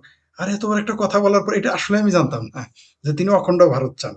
তিনি যদি বলতেন, একটা জিনিস বলি, তিনি যদি এটাও বলতেন যে আমরা বাংলাদেশি হিন্দুরা নির্যাতিত, নিপীড়িত, আমাদের জন্য আলাদা দেশ দাও, তারপরও সেটাকে আমি অপরাধ মনে করতাম না। কিন্তু তিনি যখন বলেন অখণ্ড ভারত চাই, দালমে কুস্তো কালা হয়, দালমে কুস্তো কালা হয়। কমেন্ট করছে যে গোবিন্দ যখন অখণ্ড ভারত চাইতেছে, আমরা মুসলিমরা অখণ্ড পাকিস্তান চাই। এই বিষয়ে ফরিদ ভাই কিছু জানতে দিয়েছি, হিন্দুরা যেতে পারলে আমরা কেন যেতে পারবো? হ্যাঁ, বলতেই পারে যে আবার ব্রিটিশরা যদি কোনো কারণে বলে এটা অখণ্ড ব্রিটিশ ছিল, নিয়ে এই নিবো আবার। ন্যারেটিভটা তো পিনাকিরি দিয়ে গোবিন্দরে দিয়ে করাইছে যে তুমি অখণ্ড ভারত চাও, আমরা অখণ্ড পাকিস্তান চাইবো। এক্স্যাক্টলি, হইতে পারে, হইতে পারে। না, আমি কিন্তু অবাক হয়ে গেলাম, এত বড় কথা বলার পরে গোবিন্দ পরমাণিক জামাতের মিটিং এ যায়, গোবিন্দ পরমাণিক মিটিং এ যায়। অথচ আমরা মুসলমান পরিবার থেকে আম করে দেখলে আমাদের পারলেই 70 টুকরা করবে, পাওয়া মাত্র আমাদের 70 টুকরা করবে এই বাংলাদেশি মুসলমানরা। এরা কিছু বলে না। আচ্ছা, এরা ভারতের দালাল বলে না কেন? আমারে বলে, আপনারও মাঝে মাঝে বলে, যদিও আপনারা কেউ কেউ হিন্দুরা গালি দেয়, কিন্তু আপনারও ভারতের দালাল বলে। আপনার একটু কম বলে, আমার তো একেবারে মানে আমার তো সার্টিফিকেট প্রাপ্ত আমি ভারতের দালাল, হিন্দু দালাল। আমার পেলেও তো বাংলাদেশে আমার অবস্থা খারাপ হয়ে যাবে। গোবিন্দ পরমাণবিক এত বড় কথা বললো, তারা নিয়ে কেউ কিছু বললো না। ঘটনাটা কি? দাল মে কুছ তো কালা হ্যায়। জি, অনেক ধন্যবাদ শেখ ফরিদ ভাই। দর্শকরা নিশ্চয়ই বুঝতে পারবেন আমার উদ্দেশ্য কি, এবং হরিদাস সাহেবকে বলা আছে তিনি যদি কখনই ফরিদ ভাইয়ের সাথে যোগাযোগ করলে হবে সরাসরি, তিনি আমার লাইভে এসে যদি এই উত্তরগুলো দিতে পারেন। আমি এখানে অনেকগুলো ডেটা সামনে আনি নাই, সব কিছু সামনে আনতে নাই, কারণ আমি ওটা নিয়ে তার ভালো এপিসোড করবো আর কি, যেখানে তার অনেক কিছুই প্রমাণ, এইগুলো তো পত্রিকা লিখছে পুলিশের বরাত দিয়া বা ইনভেস্টিগেট করে, কিন্তু আমার ওইটা হচ্ছে যে বর্তমানের, এবং সেগুলো খুব ভয়ঙ্কর। লেনদেন তো করছেন ভাই, দাদা, লেনদেন তো আপনি করছেন, এবং সেই লেনদেন যে আপনি সব লুকিয়ে ফেলতে পারছেন, ব্যাপারটা কিন্তু এইখানে না। কোথায় কোথায় পাচার করছেন টাকা, মানি লন্ডারিং, আপনার মন্দির তো মন্দির, আপনার মূল যে কোন কোন দেশে কিভাবে পাচার করছেন, কার কার মাধ্যমে, এটা শুধু একটা কথা বললাম, বাকি ওই হিন্টস না দেই। ওকে, টাকার অফার করেন মিয়া, তো যাই হোক, আমি তো আর আর কোনো মানুষ নাই আসাদ নূরকে টাকার অফার করে। আমার খুব মজা আচ্ছা, লাগে, হাসি আসতেছে। বাংলাদেশে হইছে হামাসের উপস্থিতি নাকি ইসরায়েলের বলছে, আমরা এটা জানি না, জেনে আশা করি জানেন আমরা কিছু। এটা নিয়ে আমরা আলাদা পর্ব করবো, এটা নিয়ে আপনাকে আগামী সপ্তাহে বলবো, এটা নিয়ে কথা আমরা এটা নিয়ে বলবো আপনার সাথে, আপনার চ্যানেলে আলোচনা করবো বিস্তারিত। ওকে, এখানে একজন হ্যাঁ, মুসলিম ভাই একটা ভালো কমেন্ট করছেন, এখানে যারা লাইভ দেখছে তারা কিন্তু ধোকা খাচ্ছে, এটা কিন্তু লাইভ হচ্ছে না, ডিসপ্লে লাইভ করে ভিউ টাকা কামানো হচ্ছে। জি ভাই, আপনি ওই ডিসপ্লের অংশ, আপনি এই কমেন্টটা করেছিলেন আগে, তো পুরনো, মানে আপনি পুরনো জিনিস রেকর্ড করে দেখাচ্ছি, আপনি তখন আমাদের সাথে যুক্ত ভাই, তো টাকাটা ফেরত দিয়ে দিয়েন আর কি, এই টাকা কামাচ্ছি তো, সেই টাকাটা তো আপনিও পাইছেন। মানে কিরকম খেলু, ওই জন্যই যে আপনার ছবিতে বলছিলাম যে যে মানে আমার ছবি দিলে কেউ বলবে এআই, কেউ বলবে জেলখানা থাকলেও বলে আমি বল লাইভ। আপনি কি জানেন আমার একজন লোক কি বলছিল, আজকাল তো জেলখানা থেকেও লাইভ দেওয়া যায়, ঠিক আছে। হুম, যে যেরকম বুঝে তাই এরকম বিবৃতি দিয়েছে, দিতেই পারে, যার যেটা মনে, বলতে দেন। জি, আমাদের হাসি এটাই। আসে আর নির্বোধদের, যারা এই শেষ কমেন্ট একটা যে কমেন্ট, জি, কি পি মুটলি কি জন্য লিখছেন যে, আসাদ ভাই আপনি যে সকল তথ্য গোবিন্দদার বিরুদ্ধে দিচ্ছেন, এই সকল তথ্যের কোনো ভিত্তি নেই, আপনি অনেক কিছুই না জেনে উল্টাপাল্টা জনগণের কাছে বলছেন। জি, আপনার মেধা এবং মননের প্রতি শ্রদ্ধা, এটা আরো উর্বর করেন, এবং আপনাদের মতো সমর্থকরা আছেই বলেই তো গোবিন্দরা করে খাচ্ছে আর কি সব। আমরা নাই পীরের ভক্তদের মতো লাইভ দেখাইতেছেন ভিডিও, তারপরেও না, বলতেছেন আপনি ভিত্তি নেই। কিভাবে আশা করেন যে মুসলমানদের মধ্যে পিনাকির মুরিদ থাকতে পারলে হিন্দুদের মধ্যে গোবিন্দর মুরিদ থাকবে না কেন? এটা তো আলাদা কিছু না। হিন্দুরা একটু শিক্ষিত, আমাদের এক্সপেকটেশন বেশি, হিন্দু নারীরা পড়াশোনা করতে পারে, তাদের বন্দি করে দেওয়া হয় না, সেখান থেকে একটু মা শিক্ষিত হলে সন্তান শিক্ষিত হবে, সমাজে শিক্ষিত হয়েছে বা পারিবারিক শিক্ষা যে সবার থাকবে, ঘিলুর ব্যবহার যে সবাই করবে এমন তো না ব্যাপারটা। রাইট, শিক্ষিত হলে তো ঘিলুর ব্যবহার করে না, ঠিকই বলছেন। আশ্চর্য ব্যবহার, আপনি ঠিকই বলছেন যে পিনাকির ভক্ত যদি মুসলমান হইতে পারে, তাহলে গোবিন্দ পারমাণবিক ভক্ত কেন হবে না? রাইট, ঠিকই বলেছেন। এর নামই দিচ্ছি আমি গোবিন্দ পারমাণবিক, এই কারণে তার নাম এটা দিছি আমি, এটা তো জানেন তো। আমি প্রথমে কিন্তু গোবিন্দ পারমাণবিক মানে গোবিন্দ প্রামাণিকের আপনি বিরোধিতা করতেন, আমিও বলতাম না আসাদ উনি ভালো মানুষ। পরে তার নাম দিলাম আমি গোবিন্দ পারমাণবিক। হিন্দুদের পক্ষে তার কোনো বিবৃতি নাই, পুরো ভণ্ডামি বক্তব্য। হিন্দুদের পক্ষে আমরা যেভাবে স্ট্রং বক্তব্য দিয়েছি, তার সাথে তার আধা না কোয়ার্টারও কোনোদিন বলেন নাই এই গোবিন্দ পারমাণবিক। তো শেখ ফরিদ ভাই অনেক ধন্যবাদ, আমাদেরকে সময় দিলেন, আলোকিত করলেন, অনেকগুলো বিষয় আমরা কথা বললাম। খুব অল্প সময়ের জন্য প্ল্যান ছিল আধা ঘন্টা, কিন্তু সেটা 1.5 ঘন্টা হয়ে গেল, দেখছেন। প্রিয় দর্শক, আপনাদের যদি এই ভিডিওটি সম্পর্কে কোনো মতামত থাকে জানাতে পারেন। আমাদের সাথে থাকার জন্য অনেক ধন্যবাদ। আবার দেখা হবে সামনের বৃহস্পতিবারে, বাংলা সময় রাত 10টা। শেখ ফরিদ ভাই, আমরা এই বৃহস্পতিবারটাকে শনিবারে নিয়ে দিতে পারি, কারণ আমার কয়দিন পরে ফুল টাইম জবটা শুরু হয়ে যাবে, পার্ট টাইম আর পারবো না, তখন আমার শনি রবিবার ছাড়া। দর্শকদের বলে দেন শনিবার রাত 10টায় শুরু হবে, বলে দেন। তাহলে প্রতি শনিবার এই পরের শনিবার থেকে প্রতি শনিবার রাত 10টায় হবে। আমি বৃহস্পতিবার থেকে ওটা নিয়ে যাচ্ছি, কারণ পশ্চিমার দেশে শুক্র শনিটাই বন্ধর দিন, আর অন্য দিনগুলো কাজের। আর এখন পার্ট টাইম জব করে হিসাবে পারি, কিন্তু পরে এটা পারবো না, কারণ সামনে হয়তো অনেক বড় পরিকল্পনা আছে নিজের ব্যক্তি জীবন নিয়ে, তো তখন টাকা লাগবে অনেক বেশি। আপনার শুভকামনা রইল, আপনার শুভকামনা রইল। জি, ভালো থাকবেন। অনেক শুভরাত্রি। অনেক শুভেচ্ছা প্রিয়, শুভরাত্রি। সময় শুভরাত্রি।